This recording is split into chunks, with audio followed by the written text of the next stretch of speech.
สามเณรทุกรูปทุกองค์ที่ท่านได้เปิดวิทยุรับฟังอยู่ในขณะนี้ด้วยความเคารพอย่างสูงสุดยิ่งครับผมสวัสดีเจเจและก็ขอแสดงความนับถือสวัสดีลุงแหนนพร้อมกันนี้อาตมาภาพขอเจริญปอนอย่างคณะศรัทธาญาติโยมศรัทธาสาธุชนคนดีเฮาทุกท่านวันนี้เป็นรายการพิเศษเนาะถ้าตามปกตินั้นเมื่อก่อน2-3 สัปดาห์ก่อนก็จะเป็นรายการธรรมะเพื่อชุมชนโดยอาตมาภาพเก้ากับผมสามเณรรักปัญโยนันท์แห่งวัดสันเมืองตำบลหนองล่องอำเภอเวียงหนองล่องจังหวัดลำพูนแต่เนื่องด้วย เปิ้นได้ปรับผังรายการแถมใหม่ก็เหลือรายการอาตมาภาพก็เป็นรายการช่วงกลางวันช่วงบ่าย3 โมงถึง 5 โมงแต่ด้วย เมื่อวันอังคารที่แล้วเฮาก็ได้ฟังครูบาอาจารย์จากจังหวัดพะเยาเปิ้นก็มาแทนรายการอาตมาภาพแต่ว่าในวันนี้ทางท่านผู้อำนวยการก็บอกว่าวันนี้ตัวจัดแทนกำเนิด เปิ้นบ่ได้มาเปิ้นบ่ได้จัดครูบาอาจารย์ท่านอาจารย์จากจังหวัดพะเยาวันนี้ก็เลยเป็นรายการอาตมาภาพก็เลยมาตกมาแทนเปิ้นอย่างศรัทธาญาติโยมเฮาบ่ได้อยู่เปิ้นมาเฮาบ่ได้อยู่เปิ้นมาเปิ้นบ่ได้อยู่เฮามาก็แลกกันไปแลกกันมาอย่างรายการส่วนมากจะเป็นอย่างเนาะ วันนี้อาตมาภาพก็มานั่งนั่งจ๋าถือว่าเป็นรายการพิเศษวันนี้ก็2 ทุ่มถึง 4 ทุ่มก็ตามเวลาเดิมนั่นนะสถาญาติโยมทางสถานีวิทยุแห่งนี้อันมีสถานีวิทยุคลื่นพระพุทธศาสนาการศึกษาและวัฒนธรรม 104.50 วัดฝายหินตำบลสุเทพอำเภอเมืองจังหวัดเชียงใหม่โดยเมตตาธรรมของท่านอาจารย์ท่านพระครูสมุวิสุวัตรวรกิจโจเจ้าอาวาสวัดฝายหินแล้วก็สถานีวิทยุคลื่นวัดพระบาทอุดมน้ำบ่อสาวาวัดน้ำบ่อสาวาอำเภอฝางจังหวัดเชียงใหม่ 100.25 เมกะเฮิรตซ์โดยเมตตาธรรมของพระเดชพระคุณหลวงพ่อสุจิตตานุรักษ์แล้วก็ท่านอาจารย์จำเริญโชติธรรมโมวัดพระธาตุม่อนปิน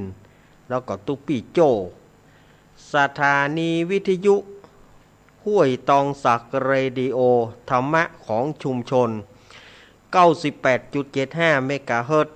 ตั้งอยู่วัดห้วยตองสักตำบลขวางเปาอำเภอจอมทองจังหวัดเชียงใหม่โดยเมตตาธรรมของ หลวงพ่อวาปีวรมานิตแล้วก็ท่านอาจารย์ชวริตชัยวังโสสถานีวิทยุมนต์เสียงธรรม 106.25 เมกะเฮิรตซ์ตั้งอยู่ที่วัดบุพารามตำบลจ้างเคิงอำเภอแม่แจ่มจังหวัดเชียงใหม่โดยเมตตาธรรมของหลวงพ่อมงคลวิสิทธิ์แล้วก็ท่านปรัตน์อุทัยทั้ง2 ท่าน2 อุทัยสถานีวิทยุบ้านทุ่งเรดิโอ 89.50 เมกะเฮิรตซ์โดยการเอื้อเฟื้อถวายเวลาป้ออุดมแม่เทียมวันพุทธวงศ์สถานีวิทยุแม่ขจารโมเดิร์นเรดิโอ 94.50 เมกะเฮิรตซ์โดยการถวายเวลาของป้อน้อยสุวรรณแม่อนงพรหมินทร์สถานีวิทยุแม่วางเรดิโอสถานีวิทยุสถานีวิทยุบ้านแป้นเรดิโอสถานีวิทยุดอยหมอกเรดิโอสถานีวิทยุเวียงป่าเป้าเรดิโอ ก็สถานีวิทยุในทีมงานของโยมดารุณีแล้วก็สถานีวิทยุเมืองพานเรดิโอสถานีวิทยุบ้านแป้นเรดิโอสถานีวิทยุชุมชนคนเมืองลี้ของป้อครูเสน่ห์จินาจันทร์สถานีวิทยุวัดปุญญาวาสลำปางและก็แหมหลายสถานีที่เปิ้นลิงก์สัญญาณฮับสัญญาณในค่ำคืนนี้ก็ต้องขออนุโมทนาขอบคุณท่านหัวหน้าสถานีทุกสถานีที่ได้เอ่ยนามมาแล้วก็ตลอดจนถึงเจ้าหน้าที่จ้างคอนโทรลจ้างเทคนิคทุกท่าน ขออนุโมทนาบุญตัวยเนอ มาปะกันวันนี้เป็นวันอังคารที่2 พฤษภาคมพุทธศักราช2566เดือน8เหนือเดือน6ใต้ออกมานี่13ค่ำพร่ำว่าเป็นวันอังคารวันนี้ถ้าเราจะแปลเป็นภาษาภาคกลางก็เป็นดับเบิล6กันเนาะเดือน6 เดือน6โด2566โดก็36แล้วเนี่ย ว่าเล่นแบบไดเนอร์ปัจจัยใบหวยนะจะไปเข้าใจว่าอาตมาใบเลขนะบาดใจอันนี้อู้ถึงว่ามันเป็นเลข6มันเข้ามามันเป็นเดือน6 2566เขาว่าอีบาดายเมื่อมาปะกันแล้วบ่เฮือกลาดเกลียวเสียเวลาตั้งใดฝนตกพ้องตะกี้ก็อาตมาก็ว่าบ่ได้จัดละก้าขะลึงแต่มันก็หายไปละแต่บ่ฮู้ว่าบ้านญาติโยมน่าจะเป็นอย่างใดเนอะเมื่อมาปะกันแล้ววันนี้อาตมาก็บ่ได้เกียมตัวอย่างนักเพราะว่าจัดรายการอาตมาแล้วอาตมาก็จะลวดมือ แต่ว่าท่านอาจารย์เพิ่นก็ว่าลวดจัดนี่ลวดอยู่นี่แล้วก็ลวดต่อไป2 ทุ่มถึง4 ทุ่มวันนี้อาตมาภาพก็บ่ได้เกียมทำแม้เมื่อบ่ได้เกียมทำมาอาตมาภาพก็จะขอเจริญพุทธมนต์เอาเต็มคาราเบลเนาะวันนี้นะกูเตือนี่มันเก่งคาราเบลมันบ่ได้เต็มคาราเบลอย่างเปิ้นแต่วันนี้อาตมาภาพก็จะเอาให้มันเต็มคาราเบล เอาแบบใหม่นะซับใหม่เพื่อว่าหลอดเต็มคาราเบลจริงมาถามอาตมาก็แปลบ่ได้เปิ้นว่ามาอาตมาว่ามันเข้าท่าดีนะมันเต็มคาราเบลนี่นะก็เอาเต็มคาราเบลไว้เนาะวันนี้สวดเต็มสูตรไปเลยนะสวดมนต์เจริญพุทธมนต์ศรัทธาญาติโยมที่จะเอาน้ำมนต์ถามนักถามนะถามอาตมาว่าเมื่อใดจะได้มาเอาน้ำมนต์อาตมามาวันนี้ แต่อังคารหน้าก็จะเป็นของท่านอาจารย์เปิ้ลนะแต่ว่าวันนี้อาตมามานี่ก็มันเป็นรายการพิเศษเนาะก็เอาเต็มคาราเบลให้หน่อยศรัทธาญาติโยมเกียมกันหรือยังน้ำมนต์เกียมน้ำหรือยังเกียมแล้วก็เอานักเนอ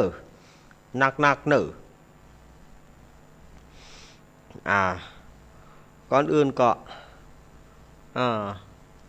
ลุงอ้ายเนาะวันนี้ลุงอ้ายจิเตียนเนอะวันนี้นะมาได้ละโอ้กูเตือแข่งล่าขาสูงเดี๋ยวนี้ก็ยังแควนน้อยนะลุงอ้ายว่านะแข่งล่าขาสูงโอ้กินข้าวก็บ่ล่ำนอนก็บ่รับอีกตึงวันนี้ถ้าบ่มีบ่ม่วงสุกนี่แย่ กินข้าวกับก้ำม่วงสุกลุงอ้ายถามว่าตอนนี้กี่ข้าวอย่างลุงอ้ายมาตัวก่อนยังแควนน้อยอย่างฝานบ่ม่วงไอ้นี่ว่ากับหม้อเก่านั่นนี่ลุงอ้าย ฝานบ่ม่วงไอ้นี่ ศรัทธาญาติโยมวันนี้เฮาก็ได้อาราธนานิมนต์ หลวงปู่ดอยมาเป็นเก้าเป็นประธานเหมือนเดิมนะเนอะวันนี้นะติดแล้วหอมได้นิมนต์เปิ่นมาแต่ติดนี่เขาได้นิมนต์เปิ่นมาละนิมนต์หลวงปู่ดอยมาเป็นเก้าเป็นประธานหลวงปู่ปฏิภาณธรรมทินวันนี้เขาว่ามาแถมหม้อ โอ้อันนี้เขาได้รัตนาเปิ่นมาเป็นเก้าเป็นประธานเจ้าภาพก่อนสวดก็เดิมนะเนอะป่อสมศักดิ์แม่สีเพนขาวเตี้ยแม่แสงล่าจินาอินายอเนกนางจินตนาพรน้องปลายฝนป่อผู้กองพรศักดิ์แม่คุณนายประนอมพรหมสวนดีแล้วก็ทุกท่านเนอะวันนี้เป็นเจ้าภาพรวมกันเนอะวันนี้รวมกันอาตมาก็ยกยอดไปกันสวดมนต์เนาะอาจารย์สมชายอาจารย์พิมพันธ์เย้มเอี่ยมอาจารย์สอนไม้เท้าศูนย์พัฒนาสวัสดิภาพศูนย์พัฒนาสมรรถภาพคนตาบอดอำเภอปากเกร็ดจังหวัดนนทบุรีเปิดฮื้อเกียรติมาประเคนขันตั้งกันสวดเอาละเนาะ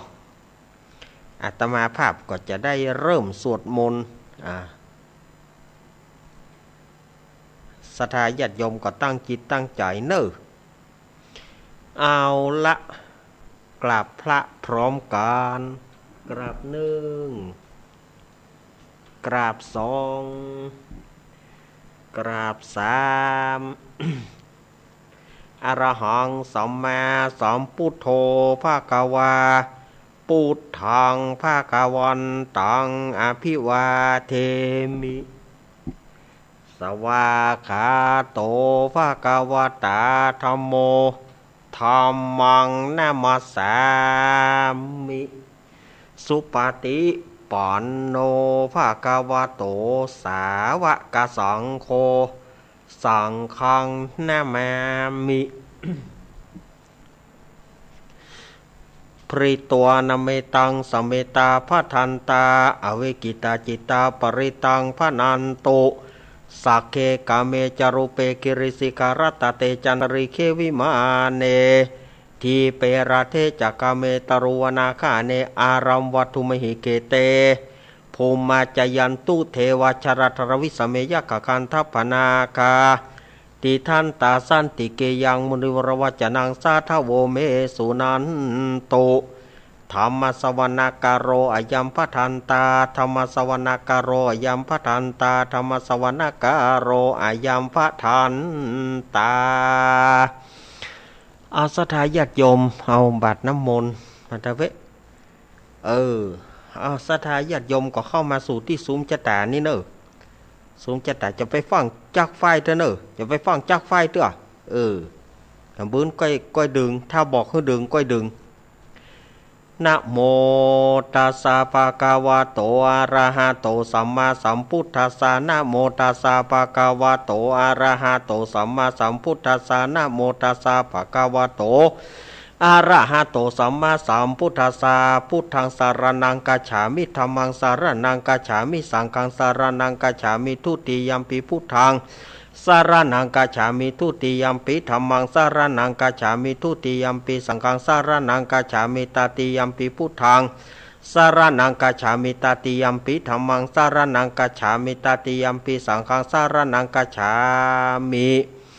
นะโมเมสัพพพุทธานังตัวติงสาวารารากาโนตันหังกาโรมหาวิโรเมตังกาโรมหายาโสสารนังกาโรโรกาหิโตทิปังกาโรชุตินทาโรโกนทันโยชนะปาโมโคมังกาโลปุริสาสะโพสุมาโนสุมาโนทิโรเรวะโตรติวัตโนโสปิโตกุณสัมปันโนอโนมาทัสสิชานุตโมปทุโมโลกปโจโตนาราโทวารสารติปตุมุตาโรสัตตสารสุเมโทอังกปุงกาโลสุชาโตสัพพโรกโกปิยทัสสีนาราสะโพอาทัสสีการุณิโกธรรมทัสสีตโมนุโทสิทธโถสมโรเกติโสจาวรตังวโรปุโสจาวรโทพุทโธวิปัสสิจานุปโมสิกิสปาหิโตสัทธาเวสปุสุขารายโกกากุสันโธ สถาวะโหโกนาคามโนรานันจโหกัสสะปุสิริสัมปโนโกตโมสกายปุงกะโวอัทวิสติสังกตาอิเมพุทธามหิติกาการุณากุณสัมปันนาสัพพโรกาภิภูจิตาเอเตทัสสะปรพุทธาอุตตมังกะปุงกาลเตปิสังฆกุณาสุงปิติเยอมตังปะทังเอเตพุทธาติตาจามังการะหุนติสัพพทาอาตาวิสาติเมพุทเทหังวันตามิสัพปตาเตสังยานีนาสีเลนะกันติเมตตาภเรนะจเตปิโนอโนรากันโตอโรกเยนะสุเกนะจาทาวิสาติเมพุทเทโยนาโรสารานังกโตกัปปานิสัตตาสหัสานิทุกติงโสนาคาฉันติอาทาวิสติพุทธปริตังเมตตาโยอุตตโรรโมปเสโนโกสารปิภูโกสาราเมตตาโยอุตตโรรโมปเสโนโกสารปิภูติกาโสนาจาสังกิโจสุโพโตทายาประมโนนารากิริงปริรโยโพธิสตาอิเมทัสสานุกัมเมนะสัมโพธิงปาปุนิสันติอานาคเตอันเยปัญจสตทิรารัฐปยาการณสิยุงอนุกัมเมนะสัมโพธิงปาปุนิสันติอานาคเตเอเตนะสัจวะเจนะหุนตุโนชัยมังการังสามพุทเทอาทาวิสัญจทวทัสสัญจสหัสเกปัญจสัตตสหัสานินามามิสิรสาหังเตสังธรรมัญจสังกัญจาทาเรนะนามามิหังนามาการานุภาเวนะหันตัวสเป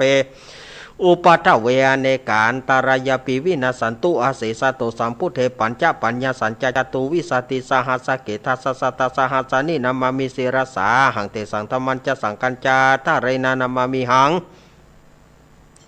นามาการานุภาเวนะหันตัวสเพอุปัฏฐเวเนกาอันตรายปิวินาสันตุอาเสสตุสัมพุทเทนาวุทารสเตอัตจตาลิสสหัสเกวิสติสัตสหัสานินามามิสิรสาหังเตสัง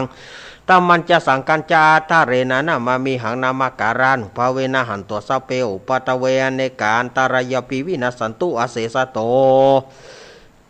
นะโมอะระหะโตสัมมาสัมพุทธัสสะมะเหสีโนนะโมธัมมะธัมมัสสะสวากาตเสวะเตเนทานะโมมหาสังกัสสะปิวิสุทธสีลาทิฏฐิโนนะโมมัตตยารัตสะรัตนัตยะสะสาธุกังนะโมโอมะกติตัสสะตัสสะวัตุตยะสปินะโมกะลาปะภะเวนะวิคัจจันตุอุปัฏฐวานะโมการันภะเวนะสุวัติหนตุสัพพทานะโมกาลาจเตเจนะวิธิมิโหมิเตชวาศาสนาสัจโรกาสาวุธิปวัตุสัพพทาศาสนัมปิจโรกัญจเทวรากันตุสัพพทาสติหุนตุสุขิสัพเพปริวาเรหิอัตโนอเนกาสุมานาหุนตุสหัสสเพยติปิ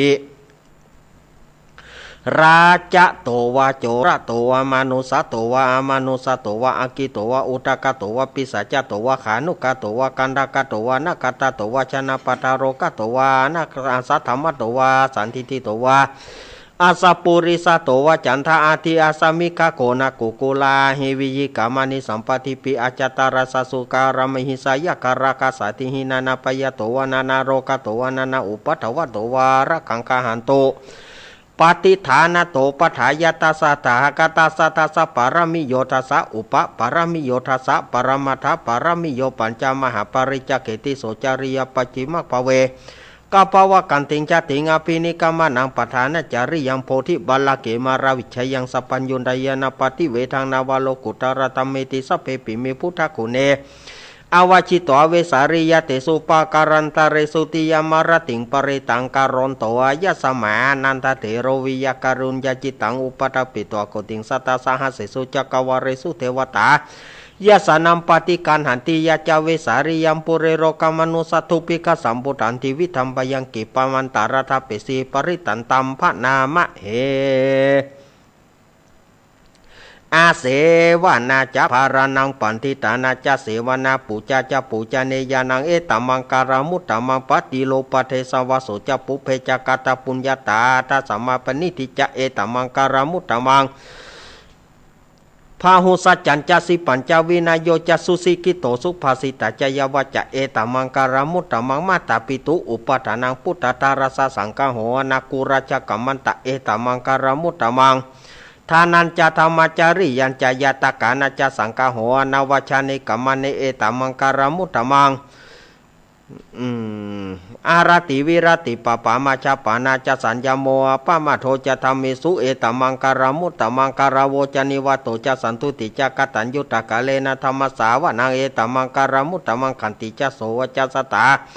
สมานานาจัตทัสนังกะเลนะธรรมฉากชัยตมังการมุตตมังตะโปจะประมาจาริยัญจาริยสัจนะทัสนังนิพพานาสัจจิกิริยะจะเอตมังการมุตตมังพุทธสโรกตเมหิจิตังยันตนากัมปติอโศกังวิราชังเขมังเอตมังการมุตตมังเอตานิสานิกัตตวนะสัพพธรรมปรชิตาสัพพทิสงสิงกันจันติตันติสังมังการมุตตมันติมหามังการสุตังยังกินจีวิตังอิทาวาหุรังวาสเกสุวายังรัตนังปานิตังนาโนสมาติตถาคเตนะอิทัมปิพุทเทรัตนังปานิตังเอเตนะสัจเจนะสุวทิหนตุขายังวิราคังอมตังปานิตังยักขสกาสกายมุนีสมาหิโตนะเตนะธรรมเมนะสมาธิกินจิอิทัมปิธรรมเมรัตนังปานิตังเอเตนะสัจเจนะสุวทิหนตุยามพุทธเสโธปเรวนายิสุจิงสมาธิมานันตาริกัญญามโหสมาธินาเตนะสัมโมนาวิชติอิทัมปิธรรมเมรัตนังปานิตังเอเตนะสัจเจนะสุวทิหนตุเยปุกลาตาสตังปัสสัทธาจตาเรตานิโยกานิหนติเตทักขินายสุกตัสสาวกะเอเตสุตินานิมหาปารานิธัมปิสังเกรัตนังปานิตังเอเตนะสัจเจนะสุวทิหนตุเยสุปยุตตมานาสัทธลาเหนานิกามิโนโกตามาสาตามิเตปฏิปตามาตังวิไกหารตามุธานิปุติงปุชะมานาอิธัมปิสังเกรัตนังปานิตังเอเตนะสัจเจนะสุวทิหนตุขีนังปุรานังนาวังนาทิสัมภวังวิรัตจิตายติเกปวสมิงเตกินาปิชาวิรุณาหิฉันทานิปันติริรายถายัมปฏิโปยธัมปิสังเกรัตนังปานิตังเอเตนะสัจเจนะสุวทิหนตุยานิทาพุทธานิสัมมกตานิโปมณีวายนิวันตาริเกตถาคตังเทวมนุสปุจิตังพุทธังนามาสัมมาสุวทิหนตุยานิทาพุทธานิสัมมกตานิโปมณีวายนิวันตาริเกตถาคตังเทวมนุสปุจิตังธรรมังนามาสัมมาสุวทิหนตุยานิทาพุทธานิสัมมกตานิโปมณีวายนิวันตาริเกตถาคตังเทวมนุสปุจิตังสังฆังนามาสัมมาสุวทิหนตุรัตนสุตังเมตัญจาสปาโรกัสมิงมานาสัมภาวเยอปาริมานังอุทังอโรจเตริยัญจาสัมปตังเวรังอสัพปตังทิทัญจารังนิสิโนวสัยยาโนวายวัตสวิกตเมโทเอตังสติงอาทิทายประมาเมตังวิหารายธรรมหุติตินจานุปกรรมศิรวัตสเนนะสัมปันโนกมิสุยนยเกตังในจตุกปัสสยังปุณเรเตติการณิยเมตสุตังอปามโนพุทโธอปามโนธรรมโมอปามโนสังโฆปมานาวันตานิสิริสัพพานิอหิวิจิกัสสถาปติอุนานาภิสาราปุมุจิกะกะตะเมระกะกะตะเมปริตปฏิกรรมโตโพธานิโสนะโมภะคะวะโตนะโมสัตตานัง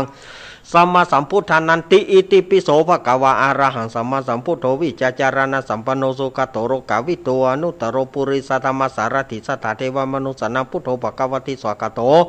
ภะคะวะตะธัมโมสันทิฏฐิโกการิโกเอปัสสิโกปานายิโกปัจจตังเวทิตาโพญโยหิติสุปฏิปันโนภะคะวะโตสาวกสังโฆชุปฏิปันโนภะคะวะโตสาวกสังโฆยายะปฏิปันโนภะคะวะโตสาวกสังโฆสามิจิปฏิปันโนภะคะวะโตสาวกสังโฆยะติตังจตาลิปุริสยุคานิอัตถปุริสบุงการายสัพพะคะวะโตสาวกสังโฆอาหุนโยปหุนโยทักขินโยอัญจาริการณิโยอนุตตรมุญญเกตังโลกัสสาติสัพพะโรกาวินิมุตโตสัพพะสันตปวสิโตสัพพะเวรมติกันโตนิพุตโตจัตุวังภวสัพพิติโยมีวัชันตุสัพพะโรโกวินาสตุมาเตปวัตวันตารายสุขีติกายโกภวะอภิวาทนาสีดิสนิจอุทธาปจายโนจตารโรธรรมะทันติอายุวันโนสุขังปะลังพาหุงสหสมาปินิมิตาสาวุธันตังเครเมการังอุติตะโกรสเสนามารังธานาทิธรรมาวิธินาจิตตวามุนินโทตันเตจสาพตุเตจยมังการานิมาราติเรกามาปิยุจิตาสปารติงโกรัมปนาราวกามะกามัททายกังคันติสุทันตวิธินาจิตตวามุนินโทตันเตจสาพตุเตจยมังการานินารากีเริงกาชาวราติมาตาปุตังทวกิจกรรมสเนวสุทารุนันตังเมตัมปุเสกวิธินาจิตตวามุนินโทตันเตจสาพตุเตชยมังการานิอุกิตากะกรรมันเทยานทาสุทารุนันตันตวันติโยชนะปัทังกุริมรวันตังเอติปิสังกตามโนจิตตวามุนินโทตันเตจสาพตุเตชยมังการานิกัตตวานะกัทามุตตารังอิวากปินิยจินจายทุทวัจนังชนะกยะมันเชสันเตนะสุมาวิธินาจิตตวามุนินโทตันเตจสาพตุเตชยมังการานิ สัจจังวิหายามติสัจจกวัฏเกตุงวัฏพิโรปิตามนาอาติอันทพุทธังปยปฏิปัชาริโตจิตตาวามุนินโตตันเตจะสาวตุเตจยมังการานินันโทปนันทโพชกังวิปุถังไมหิถิงปุเตนะเถระปุชเกนะธรรมปยันโตอิทุปเทสาวิธินาจิตตาวามุนินโตตันเตจะสาวตุเตจยมังการานิทุกหาติติปุจเกนะสุราถังพระมังวิสุติจุติมิติภกัปปิตานังยานาคเทนาวิธินาจิตตาวามุนินโตตันเตจะสาวตุเตจยมังการานิ เอตาปิพุทธชัยมังคาราอัฏฐกายทายโยวัจโนตินะติเนสารเตมตันทีตานานิกวิวิธานิจุปาตาวานิโมกขังสุขาทิกามายานาโรสปัญโยมหาการุณิโกนาโถยตายาสัพปานินาปุริตวปารมีสัมปปันโตสัมโพธิมุตตมัยเตนะสัจวเจนะตุเตชัยมังคารังชะยันโตโพธิยาโมเรสกายานังนันทิวัตโนเอวังตวงวิชโยหิชยสุชัยมังกะเลอปารจิตปรังกิเสปัตวิปุกะเลอปิเสเกสัพพุทธานังกัปโตปมุตติสุนักตัง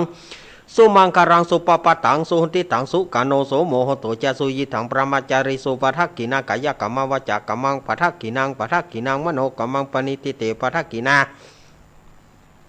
ปทักกินานิกัตตวานารพันตเถปทักกิเนโสอัตราโทสุกิโตวิรุณโหพุทธศาสเนโรโกสุกิโตหิสานสเปยติปิสาอัตราธาสุกิตาวิรุณหาพุทธศาสเนโรกาสุกิตาหิสานสเปยติพิเตอัตราธาสุกิตาวิรุณหาพุทธศาสเนโรกาสุกิตาโหทัสสาสเปยติปินัตถิเมสารนานยังพุทโธเมสารนาวรายเตนะสัจวเจนะตุเตชัยมังคารังนัตติเมสารนายังธรรมโมเมสารนาวรายเตนะสัจวเจนะตุเตชัยมังคารังนัตติเมสารนายังสังโฆเมสารนาวรายเตนะสัจวเจนะตุเตชัยมังคารัง โพชังโคสติสังกโตธรรมานังวิจโยตถาวิริยัมปิธีปัสสัทธิโพชังคจตถาปเรสามาทุเปขะโพชังคสเตเต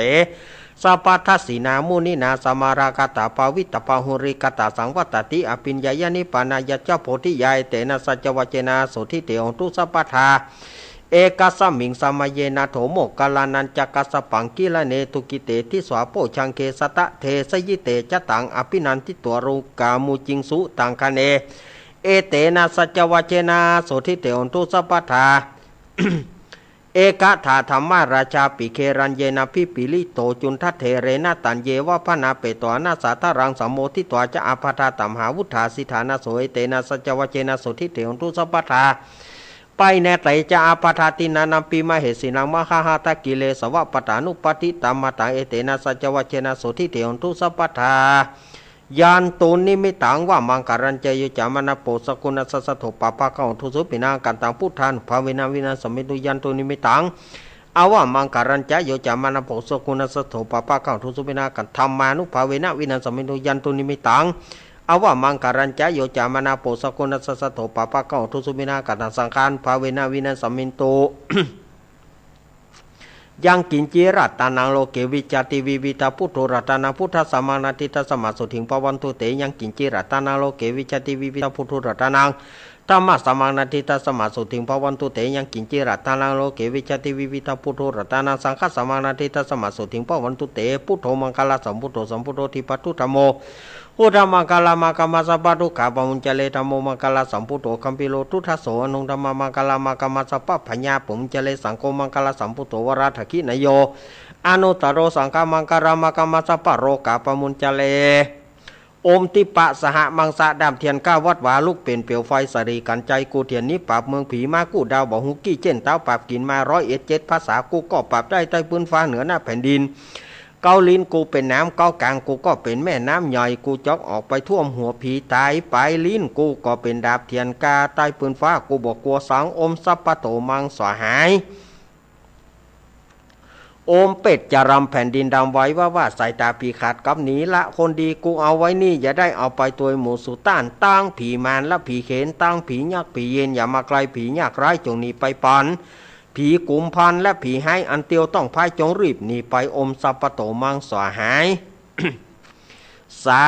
ธุสาธุสาธุพระปัญญาปารมี30ตาสาธุสาธุพระปัญญาปารมีวัดแวดล้อมวิริยะปารมีอ้อมระวังดีศีลปารมี บางหอกดาบเมตตาป่าเรามีผ่าแปะตั้งปืนตาหน้าป่าเรามีฮือเป็นปืนตั้งต่ออุเบกขาป่าเรามีฮือก่อเป็นเวียงสัจจะป่าเรามีแวดระวังดีเป็นไม้ใต้กันตีป่าเรามีกายเป็นหอกดาบบางนาไม้และปืนไฟอาทิตฐานะป่าเรามีพันดาบไปทุกแห่งแข่งแรงปราบฝูงหมู่มารพี่สางไปเป็ดตุกตะวิปบตีปั้งไปนี้แม่ธรณีอัศจรรย์โซเสมือนฟันอยู่ข้างน้ำนาตีนองกวางต่อกวางแตกตีฟองนานองนานอกไก่เป็นข้าวตอกดอกไม้ถวายปู่จาพระเกี้ยวแก่นทัศตันพระพุทธังเลยจงมาไผ่ผลอนุญาตโตดปูดปูกาแต่ดีลีแม่ธรณีออกมารีดผมอยู่ข้างตาจางให้ใครสะจังงาซับดินพ่นน้ำนาตีลงผ่านภายคอภายหักตบเต่าพญามันเอาตังปูนกัวยกมือขึ้นทุนหัวใส่กล่าวว่าปู่ข้านี้ชื่อว่าลูกศิษย์พระพุทธเจ้าตนมีบุญสมปานั้นมากนักพระพุทธเจ้าจึงจัดตั้งปัญญาป่าเรามีไว้เกาจันตั้งไว้ตั้งนาก็ได้เกาจันตั้งไว้ตั้งหลังก็ได้เกาจันตั้งไว้ตั้งแต่หัวถึงตีนก็ได้เก้าจันตั้งแต่ตีนถึงหัวก็ได้เก้าจันแสนวาแม้นว่าลูกปืนมันจะมาเสมือนฝนแสนหาก็บ่อาจจักมาไกลได้ข้าพเจ้าเลยได้ว่าอมพุทธกุณังอมธรรมะกุณังอมสังฆกุณังอมพุทธอินตาอมธรรมะอินตาอมสังฆอินตาอาสาอับแม่ธรณีผู้อยู่เหนือน้ำผู้อยู่กำแผ่นดินข้าได้ระลึกคิดถึงคุณพระปิตาคุณพระมารดาคุณครูบาอาจารย์คุณพระเกี้ยวเจ้าต่างสามประการคุณพระพุทธคุณพระธรรมคุณพระสงฆ์คุณแดดคุณฝนคุณน้ำคุณลมคุณดินคุณไฟคุณกุศลเจ้าก็ดีคุณพระตนภาวนาก็ดีคุณนางอุทาราก็ดีคุณพระปัญเจกับพุทธเจ้าก็ดีคุณแม่ธรณีก็ดีคุณเจ้าแม่กวนอิมบรมโพธิสัตว์ก็ดีจงมารักษากอมหน้าและกอมหลังตนตัวข้าพระเจ้าและสถานีวิทยุทุกสถานีและประดาคนฟังทุกท่านนั่นจุงจักมีเตียงแต่ดิลิจิมแดเตอโอมพุทโธพุทธังรักษาอมธรรมโมธรรมังรักษาอมสังโฆสังฆรักษาอมพุทโธพุทธังอรหังอมธรรมโมธรรมังอรหังอมสังโฆสังอรหังอมพุทโธพุทธังกันหะอมธรรมโมธรรมังกันหะอมสังโฆสังอายุวันโนสุขังปะลังอิมัสมิงมงคลจักรวาลทางแปดทิศประสิทธิจงมาเป็นกำแพงเกี่ยวทางเจ็ดจันมาป้องกันหอมรอบเข้าตัวอนันตาราชเสมานาเกเตสมันตาสัตโยจนะสัตตาสหัสานิพุทธชาระปริเกเตระกันตุสุระกันตุอิมัสมิงมงคลจักรวาลทางแปดทิศประสิทธิจงมาเป็นกำแพงเกี่ยวทางเจ็ดจันมาป้องกันหอมรอบเข้าตัวอนันตาราชเสมานาเกเตสมันตาสัตโยจนะสัตตาสหัสานิธรรมชาระปริเกเตระกันตุสุระกันตุอิมัสมิงมงคลจักรวาลทั้งแปดทิศประสิทธิจงมาเป็นกำแพงเกี่ยวทางเจ็ดจันมาป้องกันหอมรอมแล้วเข้าตัวอนันตาราชเสมานาเกเตสมันตาสัตโยจนะสัตตาสาสานิปัญเจกพุทธจารปริเกเตระกันตุสุระกันตุอิมาสมิงมงคลจักรวาลทั้งแปดทิศประสิทธิจงมาเป็นกำแพงเกี่ยวทางเจ็ดจันมาป้องกันหอมรอมแล้วเข้าตัวอนันตาราชเสมานาเกเตสมันตาสัตโยจนะสัตตาสาสานิสังฆจาระปริเกเตระกันตุสุระกันตุต่อไปเป็นคาถาต่ออายุเนออาทิอุนหาสาวิจโยธรรมโมโลเกอนุตโรสปัสสตาหิตถายะตังตวงกันหาหิเทวเตปริวเชระชะกทันเดอามานุเสปวะเกปายะเกนาเกวิเสปุเตอากัลลามารเนนะจัสสปัสสมามารณามุโตทาเพตัวการามาริตังตัสเสวะอานุภาเวนะหนตุเทโวสุขิสัทธาสุทัสสีลังสมาทายะธรรมังสุจาริถังจาเลตเสวะอานุภาเวนะหนตุเทโวสุขิสัทธาลิกิตังกินจิตังปูชังธารนังวัจนังกรงปริสังเทสนังสุตตสายุปวัตติสักกตัวพุทธารัตนาโอสัทธาตมาวรหิตังเทวมนุสนาบุรเตเจตาสุทินานาสันตุปตวาสเปตุขาวปัสมินตุเตสักกตัวธรรมารัตนาโอสัทธาตมังวรังปริราหุปัสมานานามัตเตเจนะสุทินานาสันตุปตวาสเปพยา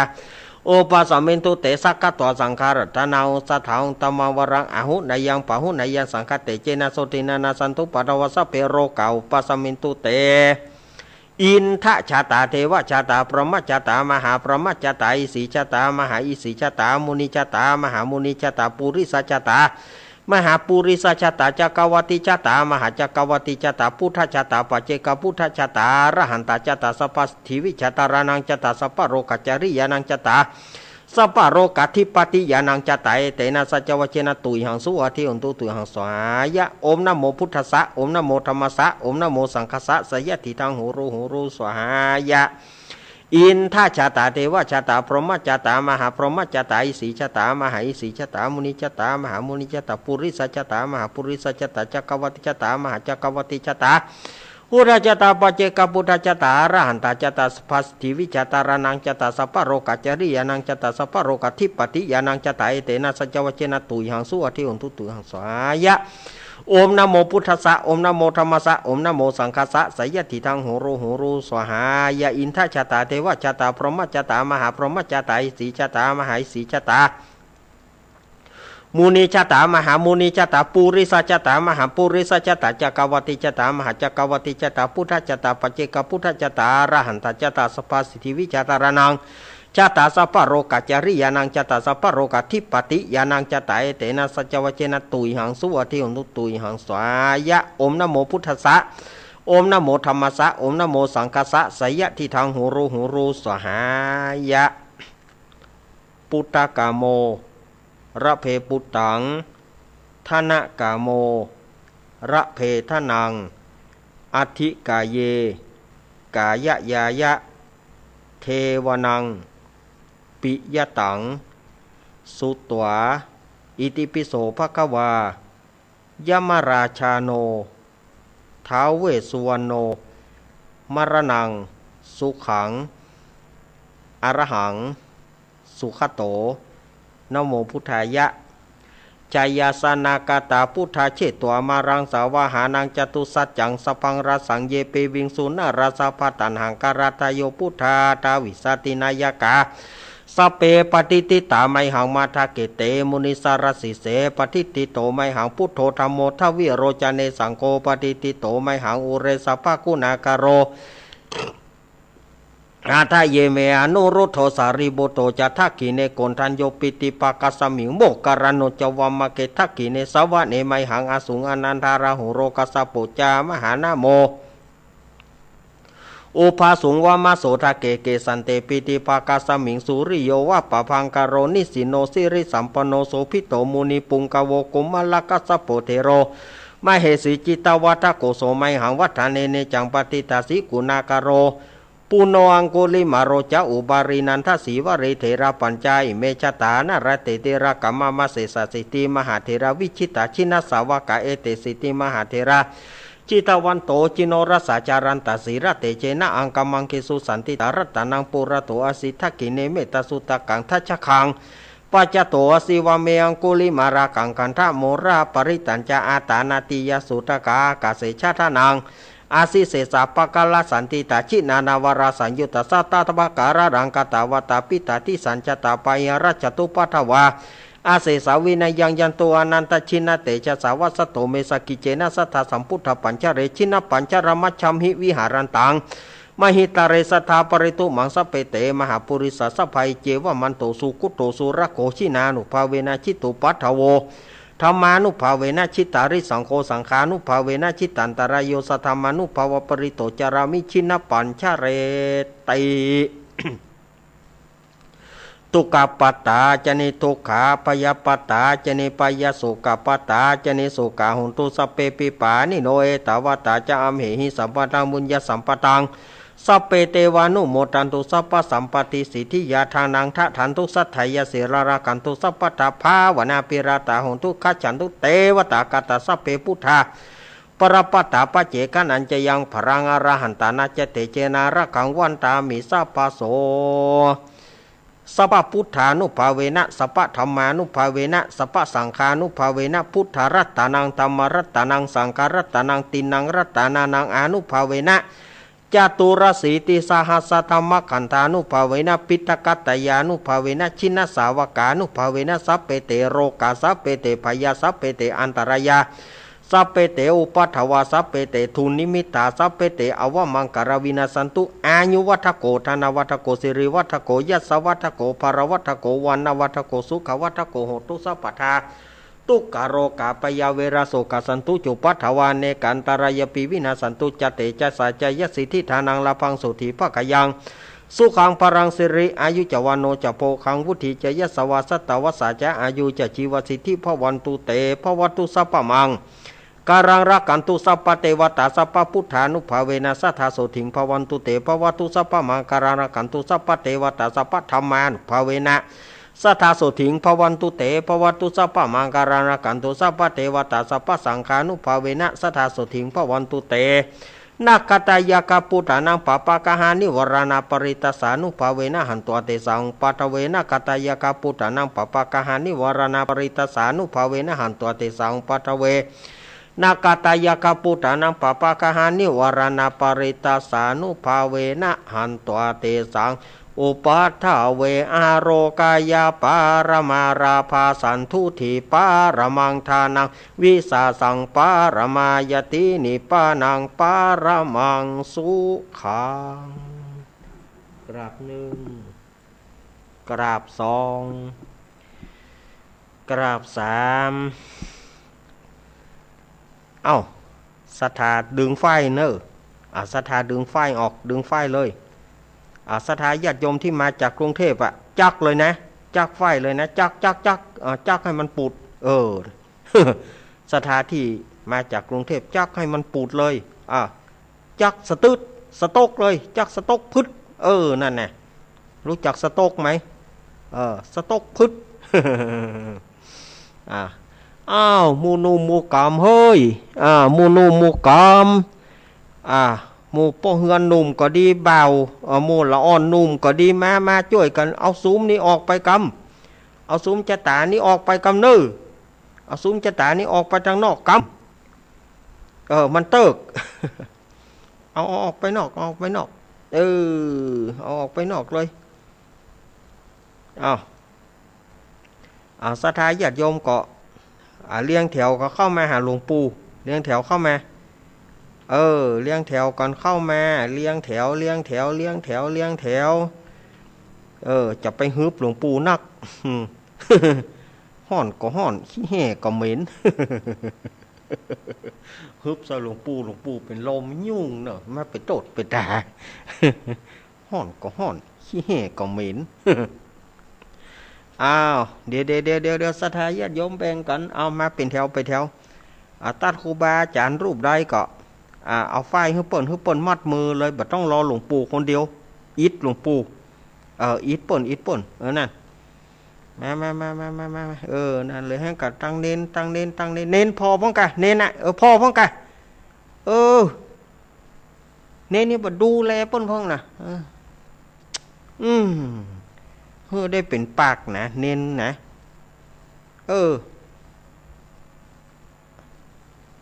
ไปกายหน้าหลวงปู่บอกก้มหัวลงกายหน้าหลวงปู่ก้มหัวลงกะ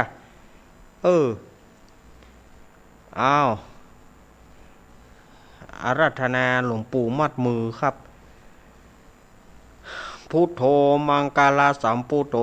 โธทีปะทุตโมพุทธมังกาละมากามาสปะทุกขาปมุญจเลธรรมโมมังกาลาสัมพุทโธคัมภีโลทุทัสโสอนุธรรมะมังกาลามากามาสปะพญาปมุญจเลสังโฆมังกาลสัมพุทโธวราถกินายโยอนุตตโรสังฆมังกาละมากามาสัพพะโรกาปมุญจเลสเปพุทธาปรปัตตาปเจกานันจะยังพรังอรหันตานาจะเตเจนาระขังวันตามิสัพพโสสัพเพธัมมาวรปัตตาปเจกานันจะยังพรังอรหันตานาจะเตเจนาระขังวันตามิสัพพโสสัพเพสังฆาปรปัตตาปเจกานันจะยังหาราระหันตานาจะเตเจนาระขังวันตามิสัพพโสอมพุทโธมัดธรรมโมมัดสังโฆมัดพุทโธปัดเคาะธรรมโมปัดเคาะสังโฆปัดเคาะพุทโธพุทธังหัสสะสาพุทโธมัดธรรมโมมัดสังโฆมัดวันนี้เฮาก็บ่ใจสืบชะตาเฉพาะญาติโยมอาตมาก็ถือโอกาสสืบชะตาให้หลวงลุงตัวเน้อหลวงลุงชัยวัฒนาคเสโนเพื่อเปิ้นหายจากโรคาอาพาธอาตมาภาพเก้ากระผมก็ขอลวดสืบชะตาเนี่ยเนาะลวดสืบชะตาเพื่อเปิ้นเนี่ยเน้ออุ้ยนานทาตือขอนน้ำมนต์เร็วอุ้ยนานทาตือขอนน้ำมนต์ขอกับอาราธนานิมนต์หลวงปู่ดอยหลวงปู่ปฏิภาณธรรมทินได้ประพรมน้ำมนต์ให้กับศรัทธาญาติโยมขอกับอาราธนาครับผม ชะยันโตโพธิยามุเรสากายานังนันติวัตตาโนเอวังตวงวิจัยโยโหหิชัยยสุชัยยะมังกาเลอาปาราชิตาปรังเกสีเสปัทวีปุงกาเลอาภิเสกเกสปะพุทธานังคปัตโตปาโมตติโสนักกตังสุมังกรังสุปะพตังสุติตังสุกาโนสุโมโหโตจะสุยิทังประมาจาริโสปะทักกีนังกายะกัมมังวาจากัมมังปะทักกีนังทักกีนางมโนกัมมังปนิทิเตปะทักกีนาปะทักกีนานิกัตตวนะระพันตเถปะทักกีเน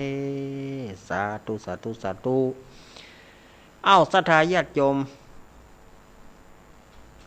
ศรัทธาญาติโยมไปอยู่ที่เดิมนั่งที่เดิม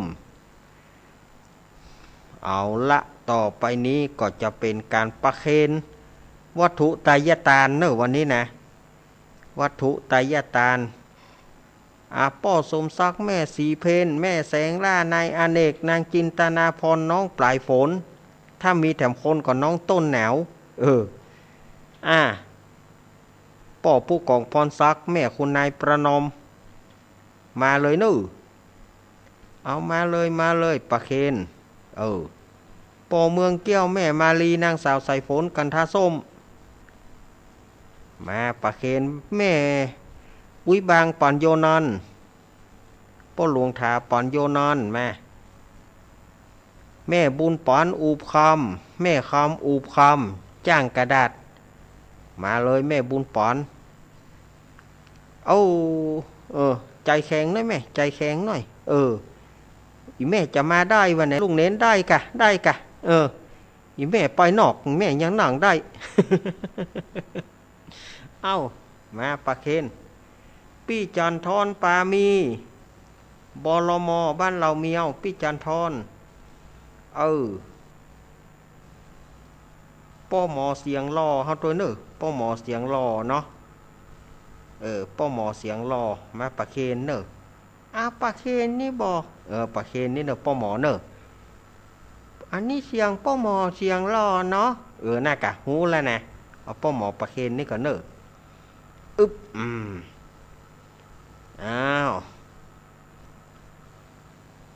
มาประเคนต่อไปนี่ก็ศรัทธาตังลำปางตัวแทนจังบัตรถ้าตัวแทนนะมาถึงหมดนะลำปางแม่ใส่พิน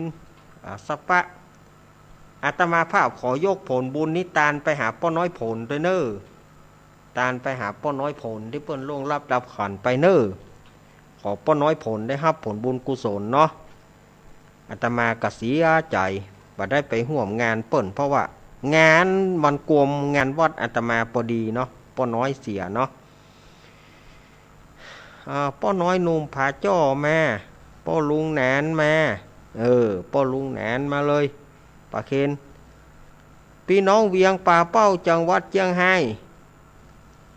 พี่น้องเวียงป่าเป้าแล้วก็ทุกท่านเนอะตั้งเชียงไฮ้มาเลยแม่จิรพันธ์แม่ป่อบุญเย็นเขามาเลยพี่น้องตังเวียงป่าเป้าเฮามานานพะเยามาเมืองพานมา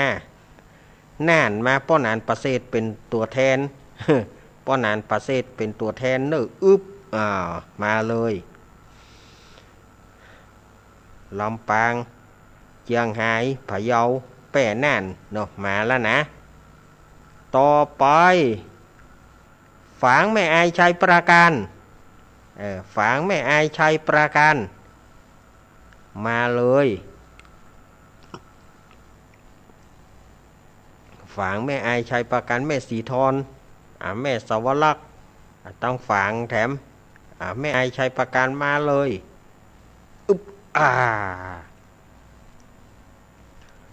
ฝางแม่อายชัยปราการมาแล้วเนาะ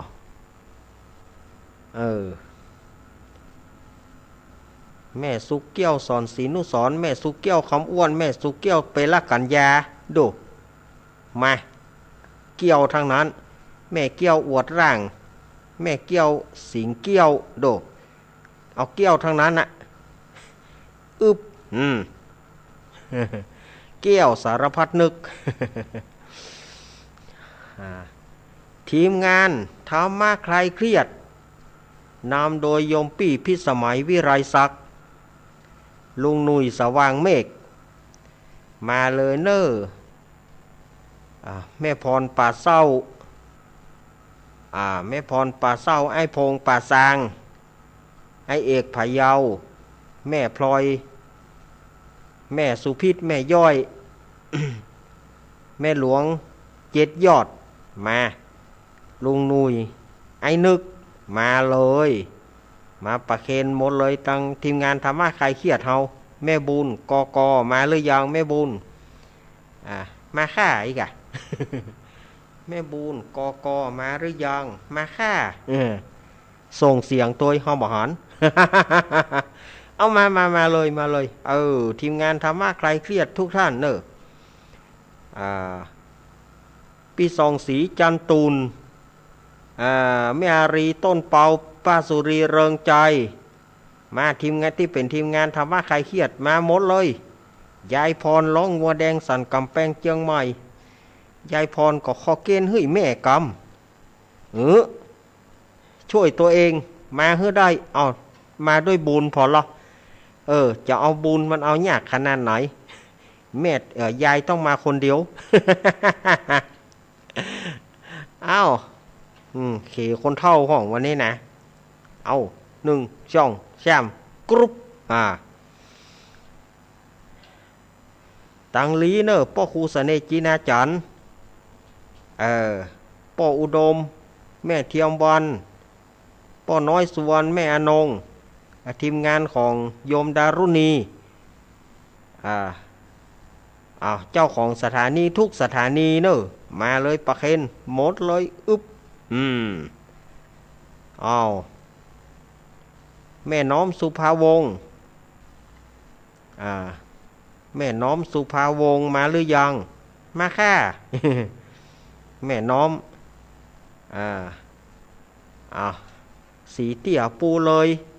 สีปทุมสีลาพรสีเจริญหนองล่องต้าจ้างมาหมดเลยมีไฟละกะ เนาะ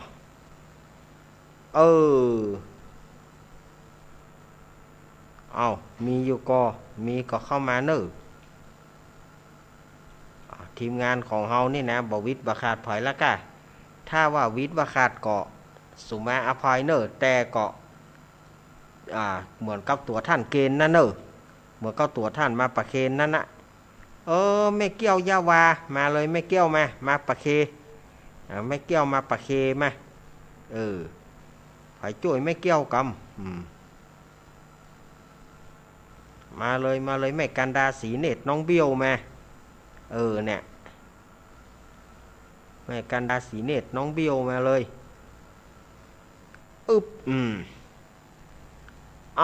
ทุกท่านนะเนอะได้ประเคนกันหมดแล้วนะ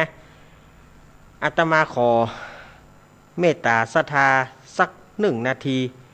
ขอศรัทธาญาติโยมสงบจิตสงบใจระงับหับปากกำเดียวเนาะระงับหับปากกำเดียววิทยุจะดับกำเนอะวิทยุจะดับกำหนึ่งทุกท่านปฏิบัติได้สงบใจสักนาที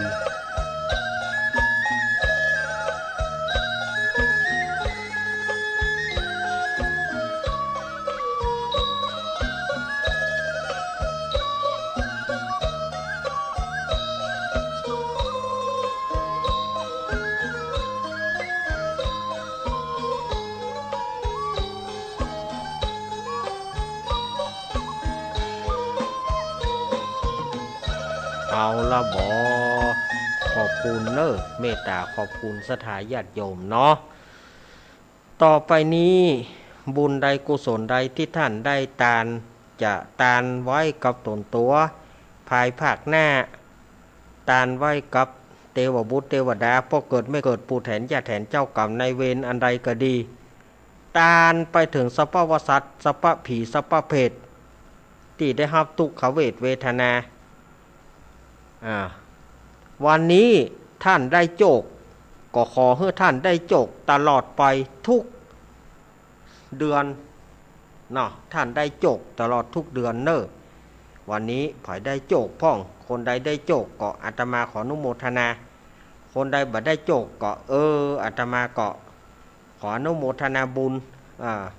ก่อยตั้งเก่าใหม่มันถึงเป็นของเฮาสักวันเนาะ อ้าวบ่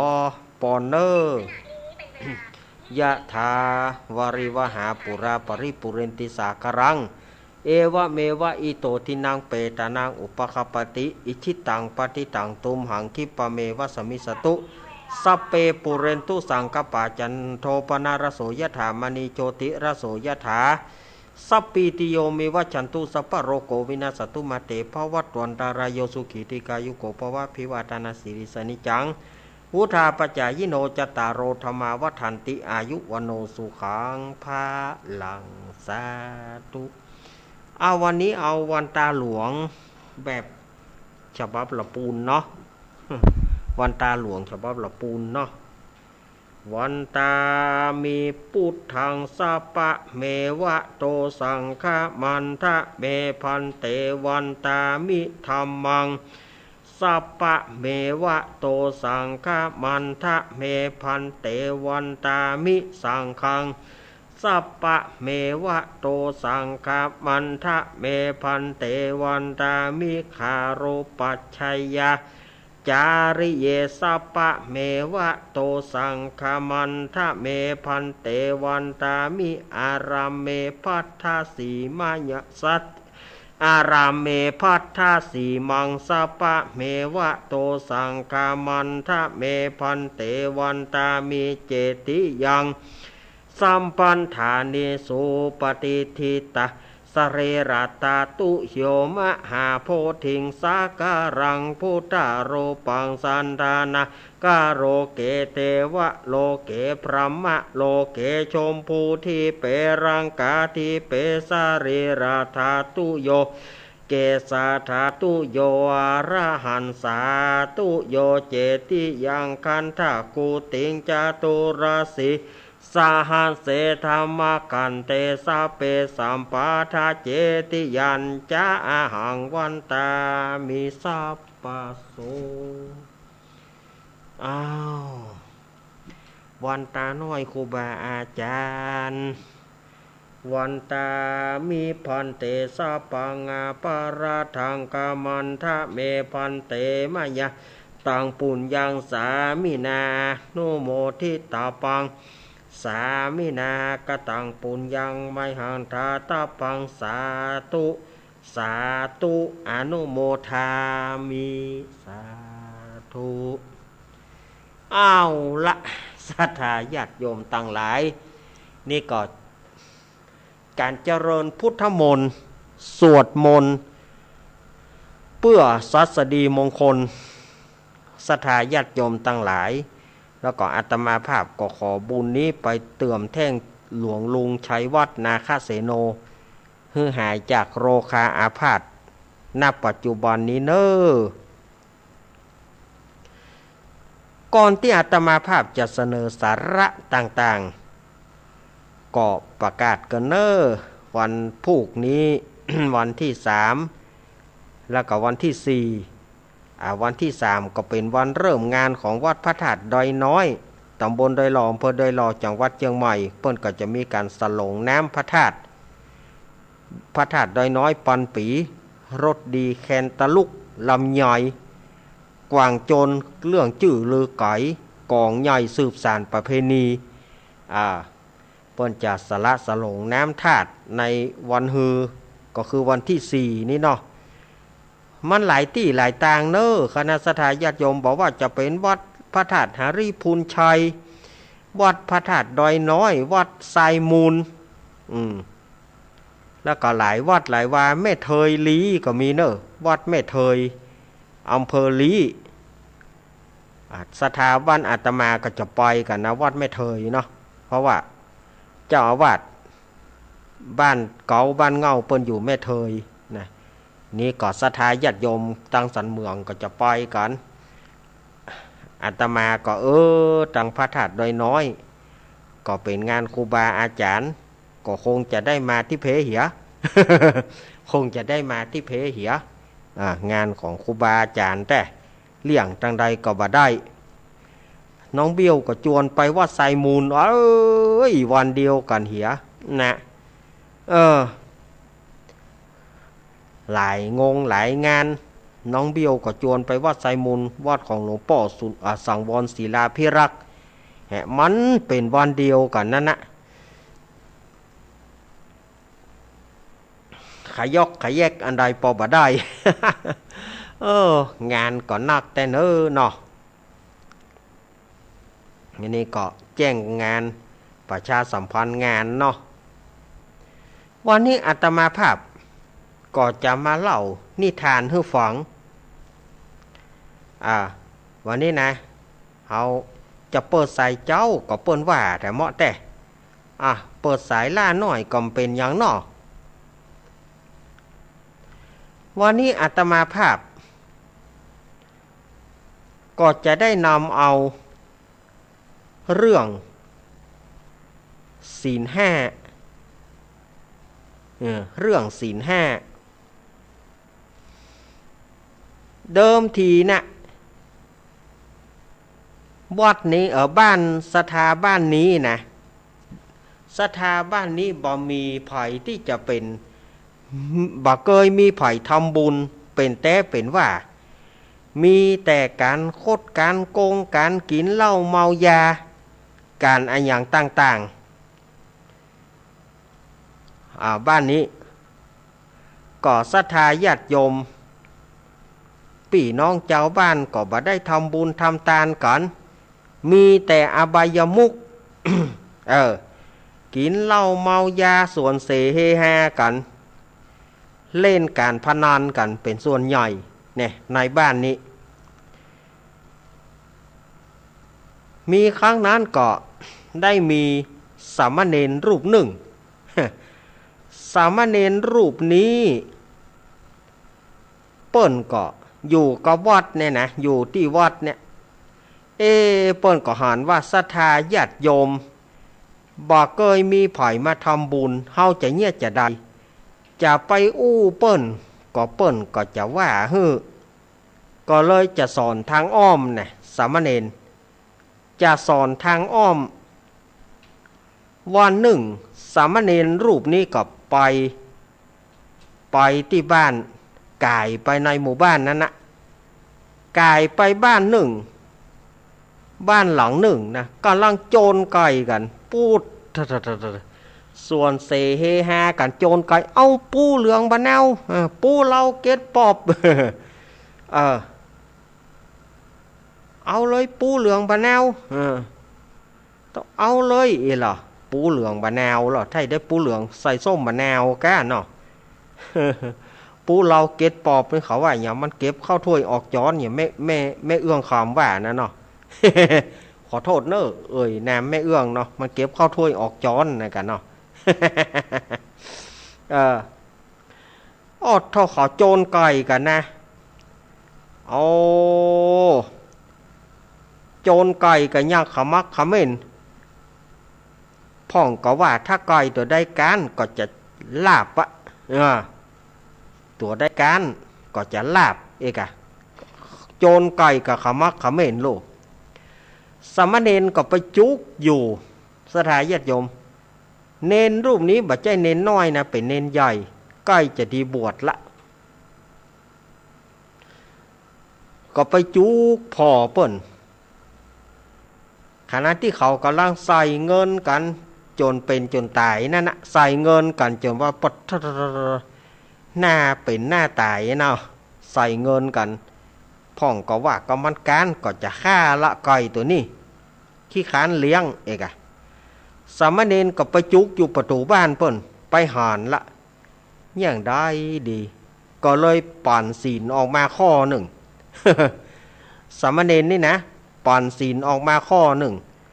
ปานาติปาตาเวระมณีสิกขาปะทังสมาธิยามิหมู่ที่กำลังโจรไก่สะดุ้งเนนเปิ้นมาปั่นศีลบ่เฮ้ย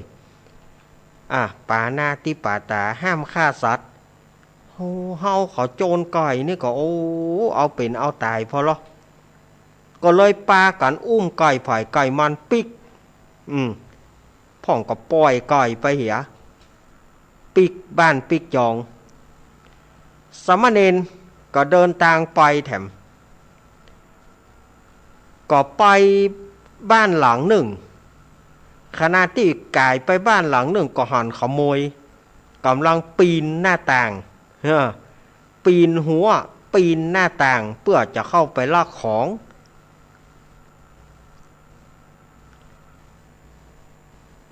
กำลังจะเข้าไปลักของยามนั้นสามเณรเนี่ยใดจะไหวใดกลัวขโมยก็กลัวก็เลยปั่นศีลแถมข้อหนึ่ง อาทินาทานาเวระมณีสีขาปะทังสมาธิยามิขโมยเฮานี่บดีเลยเนี่ยแต่จะมาลักเข้าลักขัวป่นเนนป่นปั่นศีลเฮ้ออายเกิดความอายกับบ่เอาอย่างละปิกไปบ้านมันเหี่ยสามเณรก็เดินทางไปแถมเดินทางไปก็ไปไก่บ้านหลังหนึ่งซึ่งบ้านหลังนี้ก็มั่วสุมเหมือนกันนะผัวก็เอาเมียเปิ่นมาควงเมียก็เอาผัวเปิ่นไปควงต่างคนต่างบัดใจกู้ใจกีมกันสามเณรไปหันเต็มตาเนาะก็เลยปั่นศีลไป กาเมสุมิชาจาราเวระมณีสิกขาปะทังสมาธิยามิพอใจไม่ยิงหมูนะก็เต๊กว่าเฮาก็มาหลงละเริงผัวเฮามีไหนเมียเฮามีไหนเฮาอย่างอย่างอีนอกอกนอกใจบดีฮะก็เลยปิกไปบ้านไผ่บ้านมันไปหาเมียไผ่ผัวมันทีนี้สามเณรก็เดินทางไปแถมเดินทางไปพอเดินทางไปไปปะใส่คนตีหัวกันเพราะว่าจุกันตกเบี้ยเสียของคนนั่นก็ว่าคนนั่นจุคนนั่นก็ว่าคนนั่นจุเสี่ยงเงินไปตาใดตาเบาบะลงลอยกันตีกันพ่องก็หักไม้จะบุบกันสามเณรก็เอาละยุ่งละอย่างไรก็เลยอยู่หน้าบ้านนะปั่นศีลไปมุสาวาทาเวระมณีสิกขาปะทังสมาธิยามิเขาก็แต่บ่ะแล้วเขาจะจุกันเพื่อยังเฮามีศีลกับตัวแล้วนี่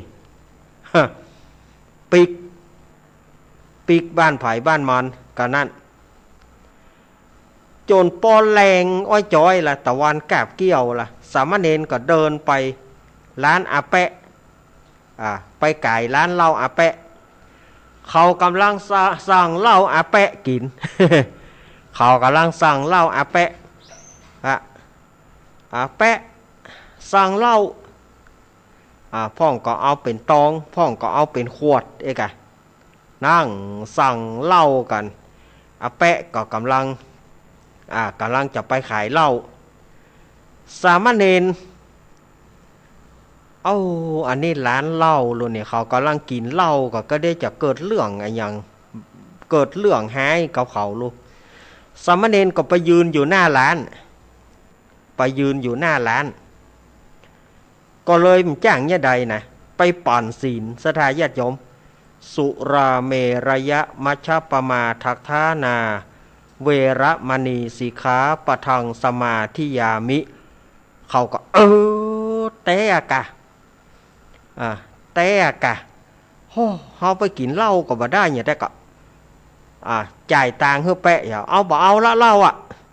ไปแล้วเนอะแปะเนอะเขาก็ปากันออกจากร้านแปะทำให้อาแปะคนนี้โคตรไอ้เน่งบ้าแทงที่ว่าจะไล่เงิงเลี้ยวกลับมาทำให้อ้วไม่ไล่เงิงไม่มีใครกินเหล้าไล่ไอ้เน่งบ้าเหลียวปูเหลียว นี่มองมาทางนี้มันโคตรเนนนะนี่มองมาทางนี้ว่าจะเอายาพิษผสมน้ำลืมให้อีกิงอีจะไล่ตายล่างว่าจะไล่จะเลิงหมู่เจ้าบ้านที่มากินเหล้านั่นนะที่เขาก็ไล่ออกไปเขาโหอุแปะโอ้บัดได้ความรู้เนี่ยบัดเดี๋ยวนี้สามเณรเป็นที่รวมใจของเฮานะสามเณรเป็นศูนย์รวมใจของเฮาบัดเดี๋ยวนี้แปะคนนี้บัดดีจะมาฆ่าเนนกะหมู่เฮาช่วยกันหามปูแปะโจ่งลงน้ำ หามปูแปะโจ่งลงน้ำเขาก็ปากันเปียแข่งเปียขาปูแปะสวยรวยสวยรวยรัวไม่ไปทางเลี้ยวว่ารอเล่งว่ารอเล่งเขาบ่ได้กำกืดว่าจะฆ่าสามเณรตึงรูปหมู่เฮาต้องเอาให้มันแปะปูแปะนี่มันหันบาปตานตาหันเอาโจ่งลงน้ำเลยสวยรวยสวยรวยเขาตึงฟังปากันกำแข่งกำขาโจ่งลงน้ำจมน้ำแต่เขาก็เลยตั้งสามเณรนี้ว่าสามเณรรวมใจตั้งอ่านมาคนตั้งหลายก็ปากันเข้าวัดเข้าวาจนถึงกระทั่งสามเณรอายุครบบวชเปิ้นก็เลยปาเจ้าบ้านก็ปากันน้อมช่วยกันบวชเป็นตู้เจ้าชื่อว่าตู้เจ้ารวมใจนี่หรอเนี่ยเนอะคนเฮานี่นะเตื้อมันก็ลงพิษไปเตื้อก็ลงพลาดไปเนาะเตื้อก็พิษไปเตื้อก็พลาดไปโดยตั้งใจกาบ่ตั้งใจกาของยายอี้เนาะอันนี้อาตมาภาพก็ได้จากไอ้ธรรมรัตน์เนอะไอ้ธรรมรัตน์วรรณพิระหรือว่าหนานเฟมเนอะเปิ่นส่งมาให้อาตมาเมินละเปิ่นส่งมาให้อาตมาเมินละเปิ่นว่าเหล่าปีเนนเหล่าอันนี้คือสะเตือเนอะอาตมาก็บอกมีโอกาสได้เหล่าเนาะวันนี้ก็เอามีโอกาสได้เอานิทานที่เปิ่นฝากมาแล้วก็มาเล่าให้ฟังเนอะยินดีเนอะนานเนอะ นานเฟมธรรมรัตน์วรรณพิระนานเฟมยองเอาชื่อพวกออกเลยล่ะ ศรัทธาญาติโยมสาธุชนทั้งหลายก็อาตมาภาพก็ได้นำเอาสาระต่างๆสวดมนต์ก็สวดละปอนก็ปอนละนิทานก็เล่าละต่อไปก็เปิดสายกันเนาะง่อมแล้วหรอ วางสายศรัทธาญาติโยมสายแรกนี้ถ้าพี่พิสมัยพร้อมก็มาก่อนเลยเนอะอาตมาภาพจะเอาสายฮึบพี่พิสมัยก่อนเดี๋ยวสายอื่นฟังมาเตื้อถ้าพี่พิสมัยพร้อมเข้ามาเล่าเจียให้ศรัทธาญาติโยมได้ฟังเลยมาก็หาถ้าว่าวันนี้เปิ้นว่านะตะกี้เปิ้นก็ว่ามาถ้าหากว่าบ่มีฟ้าบ่มีฝนนะถ้ามีฟ้ามีฝนก็ปี่จะมาเล่าเจียเนอะถ้าไปฟ้าไปฝนก็เลี้ยวไปล่ะปี่พิสมัยวิไรศักดิ์มาก็มาก็เจอเนอะมาเลยเนอะถ้าปี่เปิ้นพร้อมเนาะปี่เปิ้นพร้อมก็เจิญเลยเนอะถ้าทางบ้านเปิ้นมีฟ้ามีฝนเฮาก็บ่จ้างว่าเนาะเปิ้นก็อู้สองกอมนะว่าถ้าว่าบ่มีฟ้ามีฝนปี่จะมาเล่านะ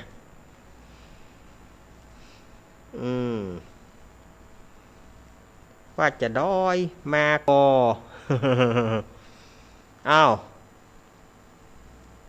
ถ้าบ่มาก็สายทั่วไปเข้ามาได้สายทั่วไปเข้ามาได้โอ้อาตมาบอกเอานะข้อความนะ0892140135มาเลยคละกันมาเลย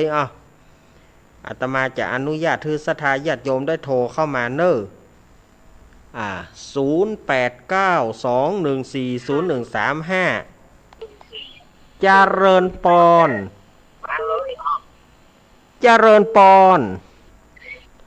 นมัสการเจ้านี่แม่มารีวัน ไม่อายแม่มาริวันพี่เคราะห์งานมาแล้วมาแล้วมาแล้วไปจะได้ฝนตกก่อนที่ว่าตะกี้ฝนตกเจ้าอันแม่ไปแต่งงานโอ้มาตันได้อย่างสักอย่างฝนห้ำเลยมากันมาเนี่ยขนาดเป็นวัดขนาดนะอุตส่าห์ไปเนาะเปิดมาเบิกหน้าบ้านเนี่ยอ๋อมาเนี่ยมาเห็นเนาะ4ก็จะได้ไปยันขายดอกไม้นะคะตลาดทุ่งซุกนะคะยินดีกับอีแม่นะเนอแม่มาริวันเนอไปจะได้กะหายบวยๆเนอะแม่เนอเจ้ายินดีอีแม่มาริวันพี่เคราะห์งาน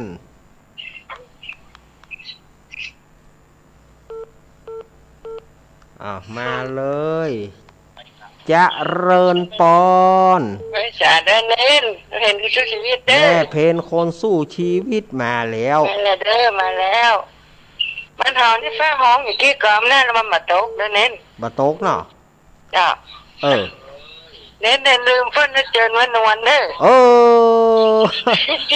แต่ว่าก็ทงเนาะน่ะว่าน่ะครับคือกำลังใจเน้นเด้อยินดีแม่เพนคนสู้ชีวิตแม่เพนคนสู้ชีวิตเจริญปอนเจริญปอนติดแล้วเจ้าค่ะไม่ใช่เจ้าเน้นโอ้ไม่สุกี้ศิลปรสิทธิ์วันนู้นมาปุ่นนะแน่กะโอ้ได้น้ำมนต์โดยเนนแล้ว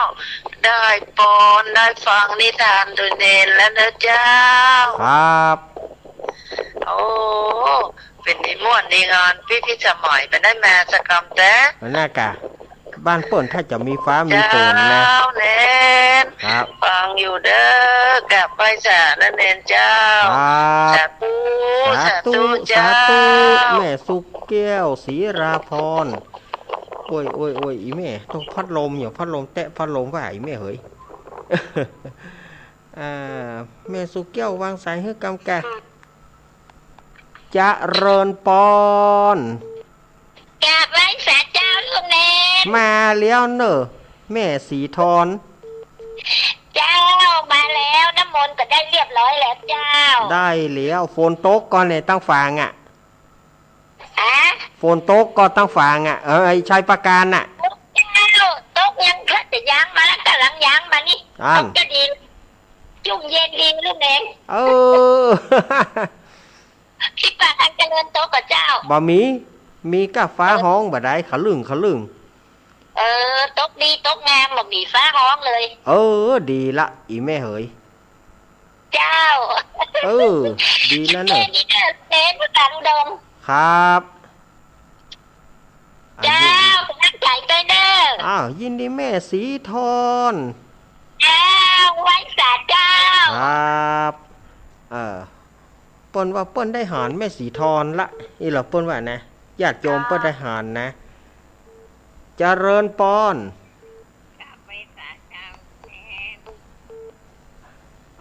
ตั้งได้แม่ไปอันนี้จากตั้งได้แม่แก้วอวดร่างจำกันมันได้แหละมันบ่ใจแม่เฮ้ยการเดียวมันได้บ่ใจแม่เฮ้ยมันเสียงเหมือนกันหลายท่านหลายคนแต่กัน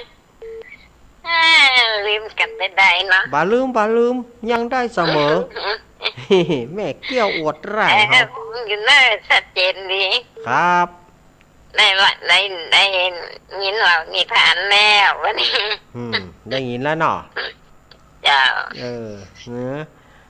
ให้กำลังใจดึงเน้นนะครับบักแกนเข้าเนาะบักแกนจะรับแล้ว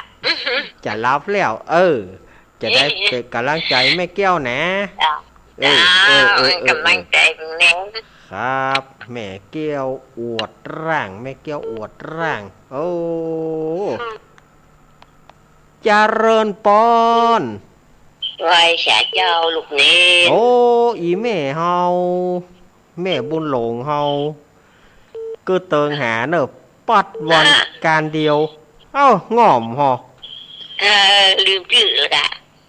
บ่ลืมบุญบะโตกลูกเอ้ยบะโตกกะคนแซวมาที่กินโตก็2-3 เม็ด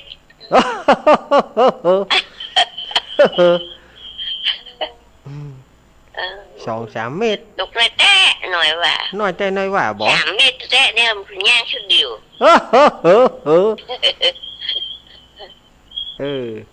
ท่านแม่ก็จะได้ส่งน้ำพระธาตุมันฮือเหมือนกันเหรอคะอ๋อวันฮือน่ะบ้านบวกนะจบหวานบ้านเดียวเนาะบ้านบวกบ่ได้มาตามนั้นจ้ะอ๋อสวงพระธาตุสวงสวรรค์นี่เนาะเจ้าเอา8 เปงไปถึงกุปีเลยอ๋อ8 เปงดูอันนี้ก็มีหลายบ้านหลายจองนะแม่เนาะ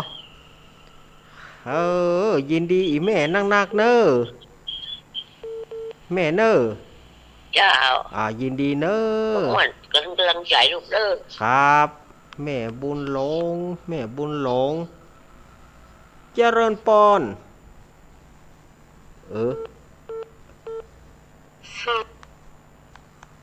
เจริญปอนมาจากน้อยแม่สีกุลกะเอาล่ะเอาแหมล่ะหมอบ่ฮับเย็บแหมแล้วหน้าแตกยับเยินนั่นแหละก็แม่นึกว่าผมบอกว่าเน้นแต่มันก็เป็นในฝนได้หกกะบอกโหก็โหกับกะโหกับกะโหเป็นในฝนตายกับกะไหนเป็นในฝนตายนะโหกับกะวันป้อน้อยโผลตายเนาะอันพอดีหลวงปู่ดอยเปิ้นอู่ออกวิทยุแล้วก็ทีนี้ก็สะดุ้งมันสมัครกวมช่วงนั้นมันกวมงานเฮาพอดีต้องไปเกิดอะไรหลวงปู่นะน่ากะขันมาสักแก้วนะกะเจ้าขันมาสักแก้วกับมาเนาะฮะเปิ้นได้อันปล่อยเพราะว่าเปิ้นก้อยหน่อยเนาะครับลุงเล่นจะมาเนี่ยน่ากะมันบ่ฮู้ตัวแม่แล้วเผื่อฮู้เปิ้นชาปนกิจเปิ้นเสียเปิ้นเผาไปแล้วยินดีแม่ฉลาดเน้อเจ้าสาธุเจ้าสาธุแม่ฉลาดเจ้ซ่อนเมืองปานฮะเจริญปอนเจ้าพระมหาเมงใหญ่แม่อุ้ยอินสามเมืองนี่ไงว่างมาว่าอาการเนี้ยก็พอดีว่าได้รับข่าวด่วนว่ามากำเนิดก็ได้วันนี้ได้กระถาเจ้าเมินนี่นากาก็เติงหายแม่ได้น้อยเดียวเนาะกระถาได้น้อยเดียวเนาะวันนี้ได้กระถา70,000เนาะอันนี้ได้เต็มแล้วเนาะจ้าเต็มแล้วฝนตกก่อนเนี่ยวันนี้เต็มฝนตกก่อนเนี่ยแม่อุ้ยตกเต็มนักเลยแต่ว่าฝนตกเต็มนักเฮ็ดทอบจะออกกันแล้วเฮ็ดทอบจะเฮ็ดทอบจะออกแล้วเนอะฝนตกดีไฟไหม้ดอยดีเฮ็ดทอบจะออกเนอะจ้ามาคุยเนอะยินดีเขาบอกว่ายากเนอะยินดีเนอะอุ้ยอินเนอะตุ๊กอุ้ยอินสามมืออยู่ดีมีชุกเนอะเหมือนกันอุ้ยอินเสมงเจริญปอนจับไว้สาลูกเล่นอันนี้แม่สีกุลเจ้าตันธุระบ้านหนองลองตำบลบ้านเป้าอำเภอเมียงลำปางฟังลูกเอ็ดที่ได้ฟังอยู่เนาะเจ้าเป็นกำลังใจเจ้าได้น้ำมนต์เรียบร้อยยินดีมาไปวันนั้นสักจำแมลงเนี่ยตอนเนี่ยยังน้ำมนต์น้ำมนต์ เพราะเมื่อตอนเฮาบ่จะได้ว่าหรอเมื่อตอนเฮาถึงว่ามันบัดสะดวกมันเวลามันน้อยอีหยะเวลาน้อยเนาะก็ถึงว่าแล้วหรอเวลาน้อย เจ้า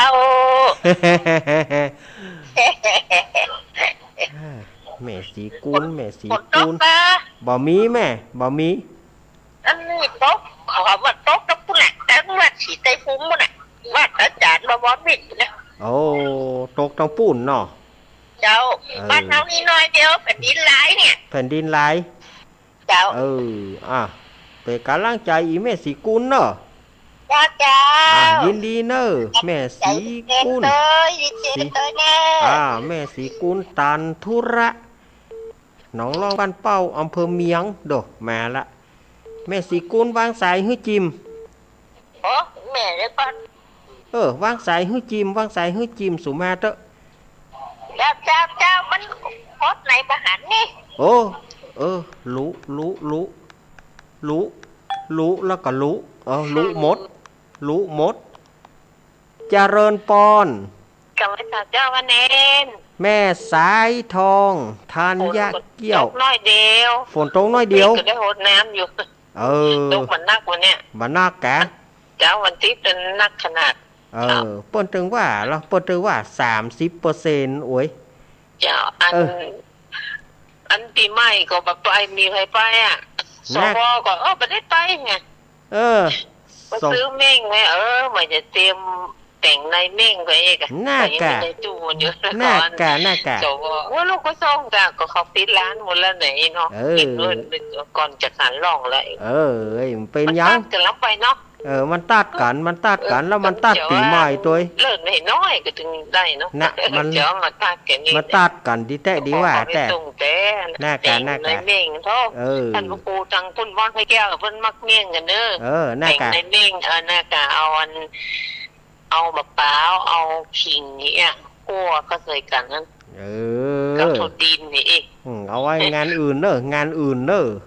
อย่าไม่เอาซื้อไว้ครับยินดีแม่สายทองใจเนอะน้ำมนต์ก็ได้แล้วนะเดี๋ยวเนี่ยจ้าได้แล้วสาธุแม่สายทองทานยาเกี้ยวห้วยการแม่สายทองทานยาเกี้ยวนี่นะเจริญปอน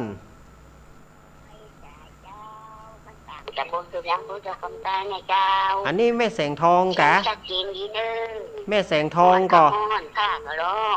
แม่แสงทองก่อแม่แสงทองก่อแม่แสงทองหายไปไหนเมินเนี่ยแม่แสง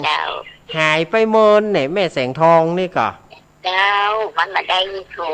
ถบัตรตานเปิดเลยโทรบัตรตานเปิดเลยอันนี้กะทิ3ข้างนะเจ้า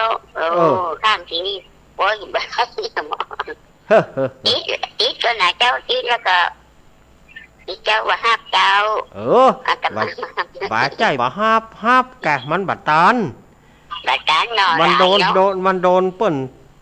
มันโดนไอ้สายอื่นตีปี้คืนเนี่ยมันก็ตีขึ้นมันก็ตีกันนะครับขึ้นมันก็ตีกันนะแม่ยินดีอีแม่เนอแม่แสงทองแม่รักใจนะเจ้าเนอแม่รุ่งแจ้งแสงทองยินดีเนอมาตุ๊กกับเจ้าปุ้นบ่มีผุนเลยห้อนจังเลยห้อนจังเลยโอ้โลห้อนจังเลยมันมีผุนเลยยินดีแม่อุ้ยเนอยินดีแม่เจ้ากำลังใจนะเจ้าสาธุแม่แสงทองบ้านปางคือเวียงเจริญปอนไว้สาครับอันฝันเน้นดูครับป้อนานประเสริฐนาแดงลูกของเจ้าครับนาน้อยมาละครับพังหวนนี้เนาะครับมีสาระประโยชน์ดีฟังแล้วคงหวนใจน้องครับธรรมะสีขาวนี่ครับนำทำคำสอนในเตียนลูกเน้นเทศแล้วโอ้กิโลกินใจดีลูกครับยินดีป่อนักเนอะป่อนานเนอะครับกำลังใจลูกนะครับขอ ลูกได้อยู่เย็นเป็นจุกอันนี้มันเย็นยาวเป็นโหลดใช้แก่พ่อแก่แม่พ่อไม่รับต่อไปคำเลย ครับขอบคุณป่อนานป่าเศษนาแดงนาน้อยเนี่ยเมืองน่านเนอะโดเออครับเมืองน่านปุ่นเนอะป่อนานป้อนานวางสายฮื้อจิมสมมาเธอป้อนานวางกดวางฮื้อจิม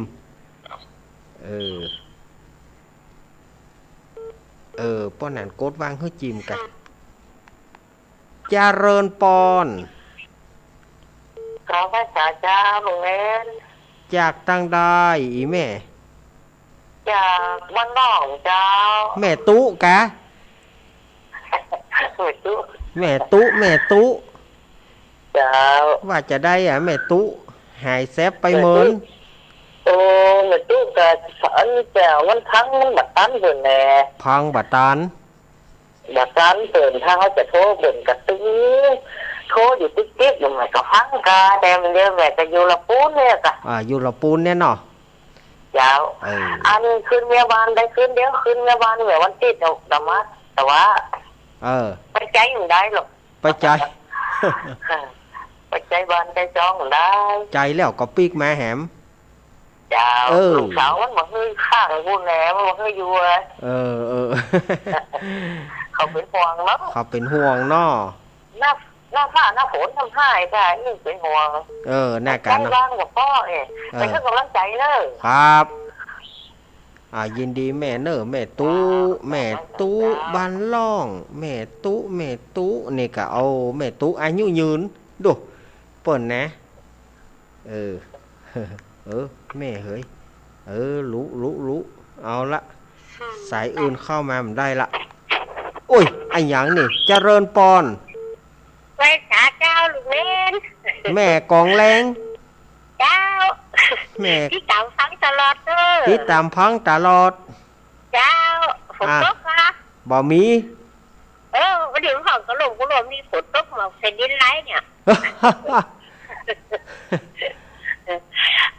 วันที่กับมาถึงเรื่องประธานกันนะบ้านมูนึงเนี่ยบ้านแม่กองแรงนะ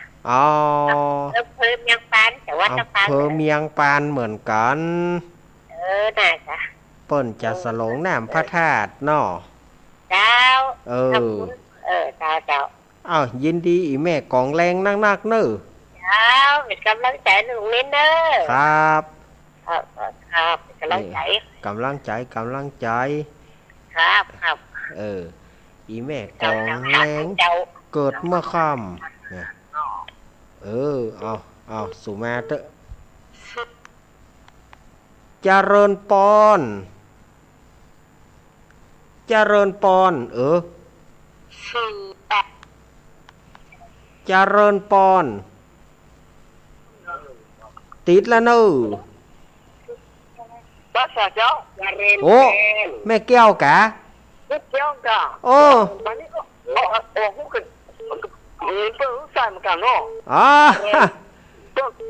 นี่ตัวซ้ำกันเนาะกี่อุดถึงไม่เจ้าว่าไม่เจ้ามาประกันยินดีเจ้าเนอะยินดียินดีเจ้าหนังก็อุดถึงเลี้ยอยู่โอ้บ่ไปลืมยี่หยังก็ลูกยังปวดทางไหนยังเนาะเดี๋ยวนี้นะลูกยองนั้นมันลำบากน้ำแกกับมันอยู่คนยากกับมันจะไหนบ่เป็นเปิ้นก็เริ่มสบายละเปิ้นก็สบายละเริ่มสบายแล้วเหรอสบายแล้วฮะเดี๋ยวมาอยู่บ้านแล้วจ้าปีกมาวัดละกะปีกมาวัดที่พี่ว่าไม่ใช่พักผ่อนหัวเขาขอบท้อเดียวหน้ากะเพราะว่าเพิ่งปนพักผ่อนเต็มที่เนาะมองว่าแกเนอะหลักการนี่มาคู่กันเนี่ยอันนี้จะกินลองไล่โผล่ไปไหนซื้อไปเที่ยวใหม่นะลองหมุนไปหมุนมาไปบ้านนู่นนี่มีดีใจลองหมุนไปหมุนมามันจะได้บางการกินลืมไปแล้วเหรอครับยินดีแม่แก้วเนอครับยินดีแม่แก้วก่อนเนอไปสาเจ้าครับแม่แก้วเนอแม่แก้วยะวาอันนี้ก็ห้วยละห้วยละแม่แก้วเปิ้นว่าเต็มใจแต่เนอห้องอีแม่ไปเกยินดีเนอเจริญปอน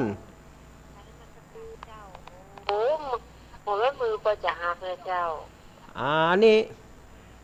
แม่ยัง แม่สุแก้วเจ้าแม่สุแก้วศรีโพธารามเจ้าฟังตลอดเลยนะเจ้าฟังตลอดแม่สุบัตันเพิ่นนะเจ้าฟังบัตันเปิ้นเนาะเจ้าโทรบัตันบ่ใจฟังบัตันโทรบัตันเปิ้นโทรบัตันเจ้าแม่สุแก้วก็เป็นกำลังใจให้เสมอเน้อแม่เน้อเจ้าน้ำมนต์เนี่ยก็ได้แล้วเจ้าได้แล้วเนาะเจ้ายินดีเน้อแม่ฟังตลอดที่สมัยก็ฟังแต่ไม่ได้โทรก็ได้นะโทรห้องกะเปิ้นกะถามหาเหมือนกันหรอเป็นอย่างเจ้าเจ้ายินดีเน้อแม่สุแก้วเน้อเจ้าครับ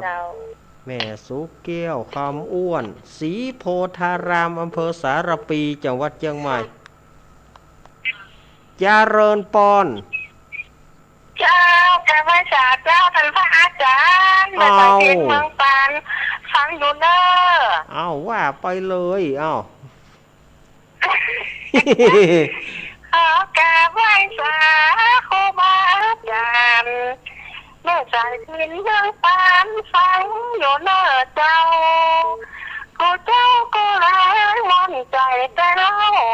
ฟังพระโคตั้งเจ้ามนใจแต่หน้าพระอาจารย์เน้นทักปัดได้กักมาค่ะคือแม่ใจพินมาเข็นสำรับว่าอันใจจื่นใจบ้านเมื่อคืนนี้เราแม่ฉลาดแต่ซ้อนแม่คำนวณกาแข่งแม่จันฟ้องแม่กองล้างเป็นตัวแทนเจ้าพานแม่ตาไหนใจดีเจนยัน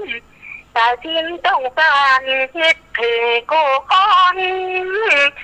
เอ็นดูเจนล้ำน้องก็น้อยทนคิดถึงกูคนฟังของแฟนว่าอันเชื่อพ่อนานอันนั้นอยู่เมืองน่านพุ่นเนอเจ้ากะไว้จ่าเจ้าขอบคุณเด้อพระอาจารย์อีกาเนาะปัดเลี้ยวใจแต่ละจะไว้จ่าเจ้าจะไว้ใจแล้วเลี้ยวใจแต่ละแม่ใส่พินมาแล้วจังซอฝนอีกะเนาะแม่ใส่พินมาแล้วแม่ใส่พินมาละมีโยกอหา0892140135เจริญปอนจะไปหาเจ้าเมนอย่าเงินได้โทรหาเนาะอันนี้จากทางใดก็แม่ตาน้อยแม่ตาเจ้าแม่ตาน้อยจำผมได้มั้งก็แม่ตาหายไปเมินนี่จัดมือน้ำได้โทรหานะกะฟังอยู่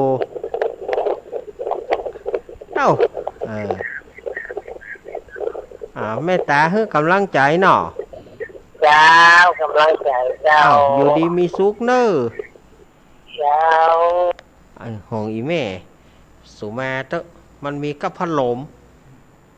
โวหว่าอีแม่เฮ้ยนั่นนะเอาข้อความนี่อาตมาไม่2ไม่8เน้อข้อความอาตมาบ่2บ่8เน้อเจริญปอนมึงก็แปะเลยเด้อวะเห็นมือก็แปะแล้วยายพรกะยายพรมาแล้วเนอไปว้าเนี่ยไม่เจ้าว้าเนี่ยเป็นตัวโยมเลยแต่เนี่ยก็ไม่ทำฉันทำอันน่ะลงเยอะเท่าห้องใหญ่เลยผมโจ๊กแล้วนี่ไรนี่ฝ้าห้องเขาลึงไงเนาะได้ละครับเป็นย้ายดอกตั้งเพศก็บ่มีหยังแม่บ่มีหยังครับไม่พอนะเปิดนี่ชุดเนอะ อวยพรตุลุงเนาะ ไปเกิดใครเลย เออเปิ้นฟังอยู่ อย่างนี้ไปบอกหายเชฟหายหาดไปยังคือ หายเชฟแล้วเนาะเปิ้นฟังอยู่เนอะยินดียายพรเนอะ น่าจะอ้าวแล้วจะดู อนุโมทนายายพรยายพรร้องงัวแดงสั่นกำแพงเชียงใหม่ ยายพรมากรรมนี้ม่วนนะยายพรนะเจริญปอนสาธุโอ้ พวกนายยังแก้ว ที่ไหนเนี่ยป่อพะเยาอำเภอเมืองจังหวัดพะเยาครับบ้านอย่างป่อมันต่ำทะเลครับป่อไอ้เข็มแก้วป่อไอ้ครับว่าจะได้หาป่อไอ้ครับปูฝนตึ้งหมดทุกแล้วเนาะฝนประโตกกันล่ะผมเลยพะเยาให้ไหนมันประโตกเนาะครับผมพูดทุกก็ทานคุกก็มันก็บ่มีนะมันมีเป็นตี้เป็นบอลมีเป็นบอลเป็นตีนะปอไอเนอครับยินดีปอไอเนออนุโมทนาครับอนุโมทนาปอไออันนี้กับพะเยาเนอมีอยู่ก0892140135โทรเข้ามาเจริญปอนโอ้อันยังแน่ว่าจ่าเจ้าจากตั้งได้แหล่จำอีแม่บัดได้ละกาแม่สีพันป่าไม้แดงดอยสะเก็ดแม่น้องหมานำโชคไงเจ้าแม่สีพันป่าไม้แดงเปิ้นมีงานอย่างแน่แม่สีพันแม่ตกน้ำอย่าแล้วก็มันหาเบอร์มาได้เพิ่งจะไปซื้อมือถือมา2-3 วันซื้อมาก่อนหล่นตกปืนทุกวันหน้าจอแตกเข้าไปแบบนั้นเลยเฮ้ยเจ้าเฮ้ยไปประชุมประจำเดือนมาฝนตกไอ้ยังกันก็บอกเดี๋ยวไฟดับยังก็ได้ไฟดับแม่เลยฝากฝนปิกบ้านเถอะกันเดียวเขาก็เลิกแล้วก็โลไปได้ตั้งพุ่นโตก่อนลูกฝนก็บ่มีแม่อันน่ะฝนกันน่ะให้ตกจะนักตกนักแต่ตกเหมือนแต่ตอนนี้เริ่มลงเม็ดมาอีกละอนุโมทนาเนอะแม่เนอะแม่สีพันฝนเปิ้นดังหั่งกว่าเปิ้นถ้าอย่าเป็นนั่นเนาะเมทังซีดนั่นนะฝนเปิ้นมาอยู่หั่งฮอมีอยู่ก็หา0892140135มีโทรเข้ามาการกันละแกเจริญปอนแม่เจ้าปิดวิทยุก่อนเจ้าแม่ต้องเป็นแม่วิไลก้อนแก้วเนื้อด้านวัวลายเจ้าฟังตลอดเลยเจ้าโทรจากตานเปิ้ลโทรบาตานเปิ้ลเจ้าหมดแต่วันนี้พี่สมัยมาแม่แล้วเนาะเพราะว่าป้านเปิ้ลก็ตึงว่านะวันนี้นี่เกิดมีฟ้ามีฝนปีบ่ได้โทรเนอเปิ้ลว่าเหมือนกันนะเปิ้ลก็ว่าครับแม่วิไลก้อนแก้วกำลังใจเมื่ออันลุงเรียนเป็นเจ้าขอบคุณนะแม่แม่กำอยู่แห่งดงวัวลายนี่เจ้าหางดงงัวลายบ้านขันเกี้ยวงัวลายเจ้ายินดีเนอบ้านลุงเป๋งขันเกี้ยวงัวลายเกี่ยวงัวลายนี่แต่ก่อนก็ไปเตะทำจัดเจือนะทางคนนั้นนะพักหลังนี่ตั้งแต่ก่อนโควิดหน่อยบ่ได้ไปเฮ้ยมีโยกมีโทรเข้ามาเจริญปอนเจ้าค กราบไหว้3 ครั้งหนึ่งเจ้าโยมปี้โยมปี้เจ้าโยมปี้เฮามาละเจ้าเอาได้ยินเสียงแม่สายพินต้องซ่านม่วนอกม่วนใจข้าเติงหาเหมือนกันเนอะแม่สายพิน อันนี้อยู่บ้านเหล่าแมวนะเจ้า ได้ยินเสียงก็ก็ถึงเหมือนกันเนอะว่าหายไปไหนหนาน่ากะปี้ว่าไปเลยเปิ้นฟังอยู่เจ้าถ้าจะได้ก็ขอให้แม่สายพินสุขภาพแข็งแรงนะเจ้าเจ้าถ้าจะได้ก็กราบไหว้สาเท้าเนอะยินดีเนอะโยมปี้เนอะครับปี้จันทรป่ามีนี่ก็นี่ก็ปี้สาวเนาะบลมบ้านเหล่าเมียว บ้านเหล่าเมียวนี่อยู่ไหนตำบลวังผางอำเภอเวียงหนองล่อง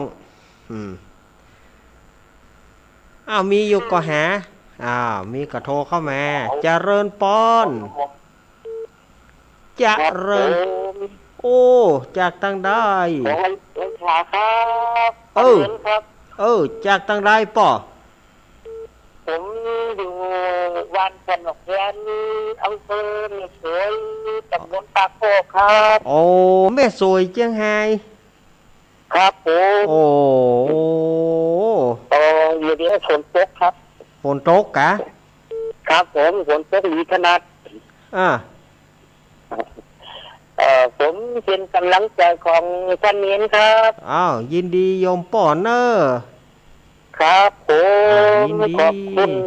ขอไว้สาครับผมยินดีโยมป่อเนอโยมป่อโทรเข้ามาเนาะเป็นกำลังใจว่ะเจริญปอนเจริญปอนไหวสาครับพันไอพงครับไอพงป่าสร้างครับไอพงป่าสร้างมาแล้วฟังอยู่นะครับครับมีกำลังใจหนักเนื้อจำเนียนเอาลักเนื้อขอบคุณหนักเนื้อไอพงเนื้อครับไหวสาครับไอพงป่าสร้างไอพงป่าสร้างมาละแม่พรเนอะแม่พรป่าเสาเนอะแม่พรเนอะมาไอพงมาแล้ว ก็มาแต่หมดเวลาให้แล้วนะ แม่พรมานี่หมดเวลาเนอะว่าเล่นญาติโยมเนอะเอาม่วนสถานญาติโยมเนาะว่าเล่นเอาไหนแฮมสายเดียวเนอะเจริญปอนเจริญปอนติดแล้วปิดวิทยุก่อนปิดวิทยุก่อนแฮ่จะมาภาพขอสุมาเนอะป่นบ่ปิดวิทยุเอามาทำสายหนึ่งสุดท้ายใต้สุดมีก่อ0892140135มีก่อถ้าบ่มีอาตมาจะปิดแล้วนะบ่มีอาตมาจะปิดแล้วนะมีแต่เนาะ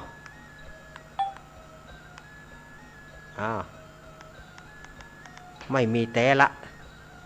มีอาตมาจะปิดละ ก็ ประชาสัมพันธ์เนาะงานวัดดอยน้อยของเฮาก็วันที่4ที่จะถึงนี้วันพุธเปิ้นก็เริ่มละวันพุธเปิ้นก็เริ่มละแล้วก็วันฮือนี่เป็นวันแต่เปิ้นเนาะว่าเชิญชวนคณะสัตยาญาติโยมมาร่วมส่งน้ำเนอะปีนี้ป่อนิรุตก็คงมาเหมือนเดิมนะเนาะป่อนิรุตสิริจัญญาเนาะ ป่อนิรุตพระเอกตลอดกาลขอ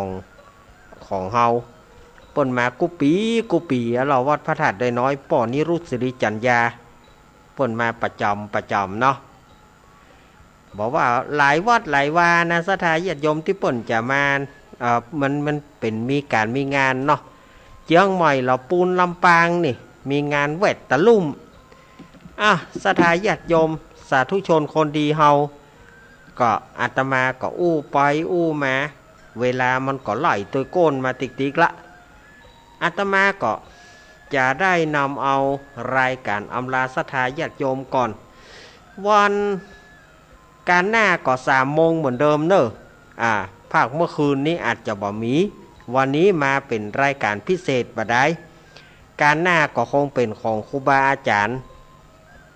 ท่านอาจารย์จากจังหวัดพะเยาเปิ้นจะมาเทศน์มาเล่ามาอู้สาระอาตมาก็บ่มีรายการเมื่อคืนก็ก้อยมาฟังของอาตมาในวันอังคาร3 โมงแรงถึง5 โมงแรงก็แล้วกันเนาะวันนี้ก็ขอศรัทธาญาติโยมเฮาอยู่ดีมีสุขนะอยู่ดีกินหวานตาลต้มรับดีฝันดีตื่นมาก็ให้ได้โจกดีเนอจัตตารโอธรรมาวัฏันติอายุวโนสุขังพลัง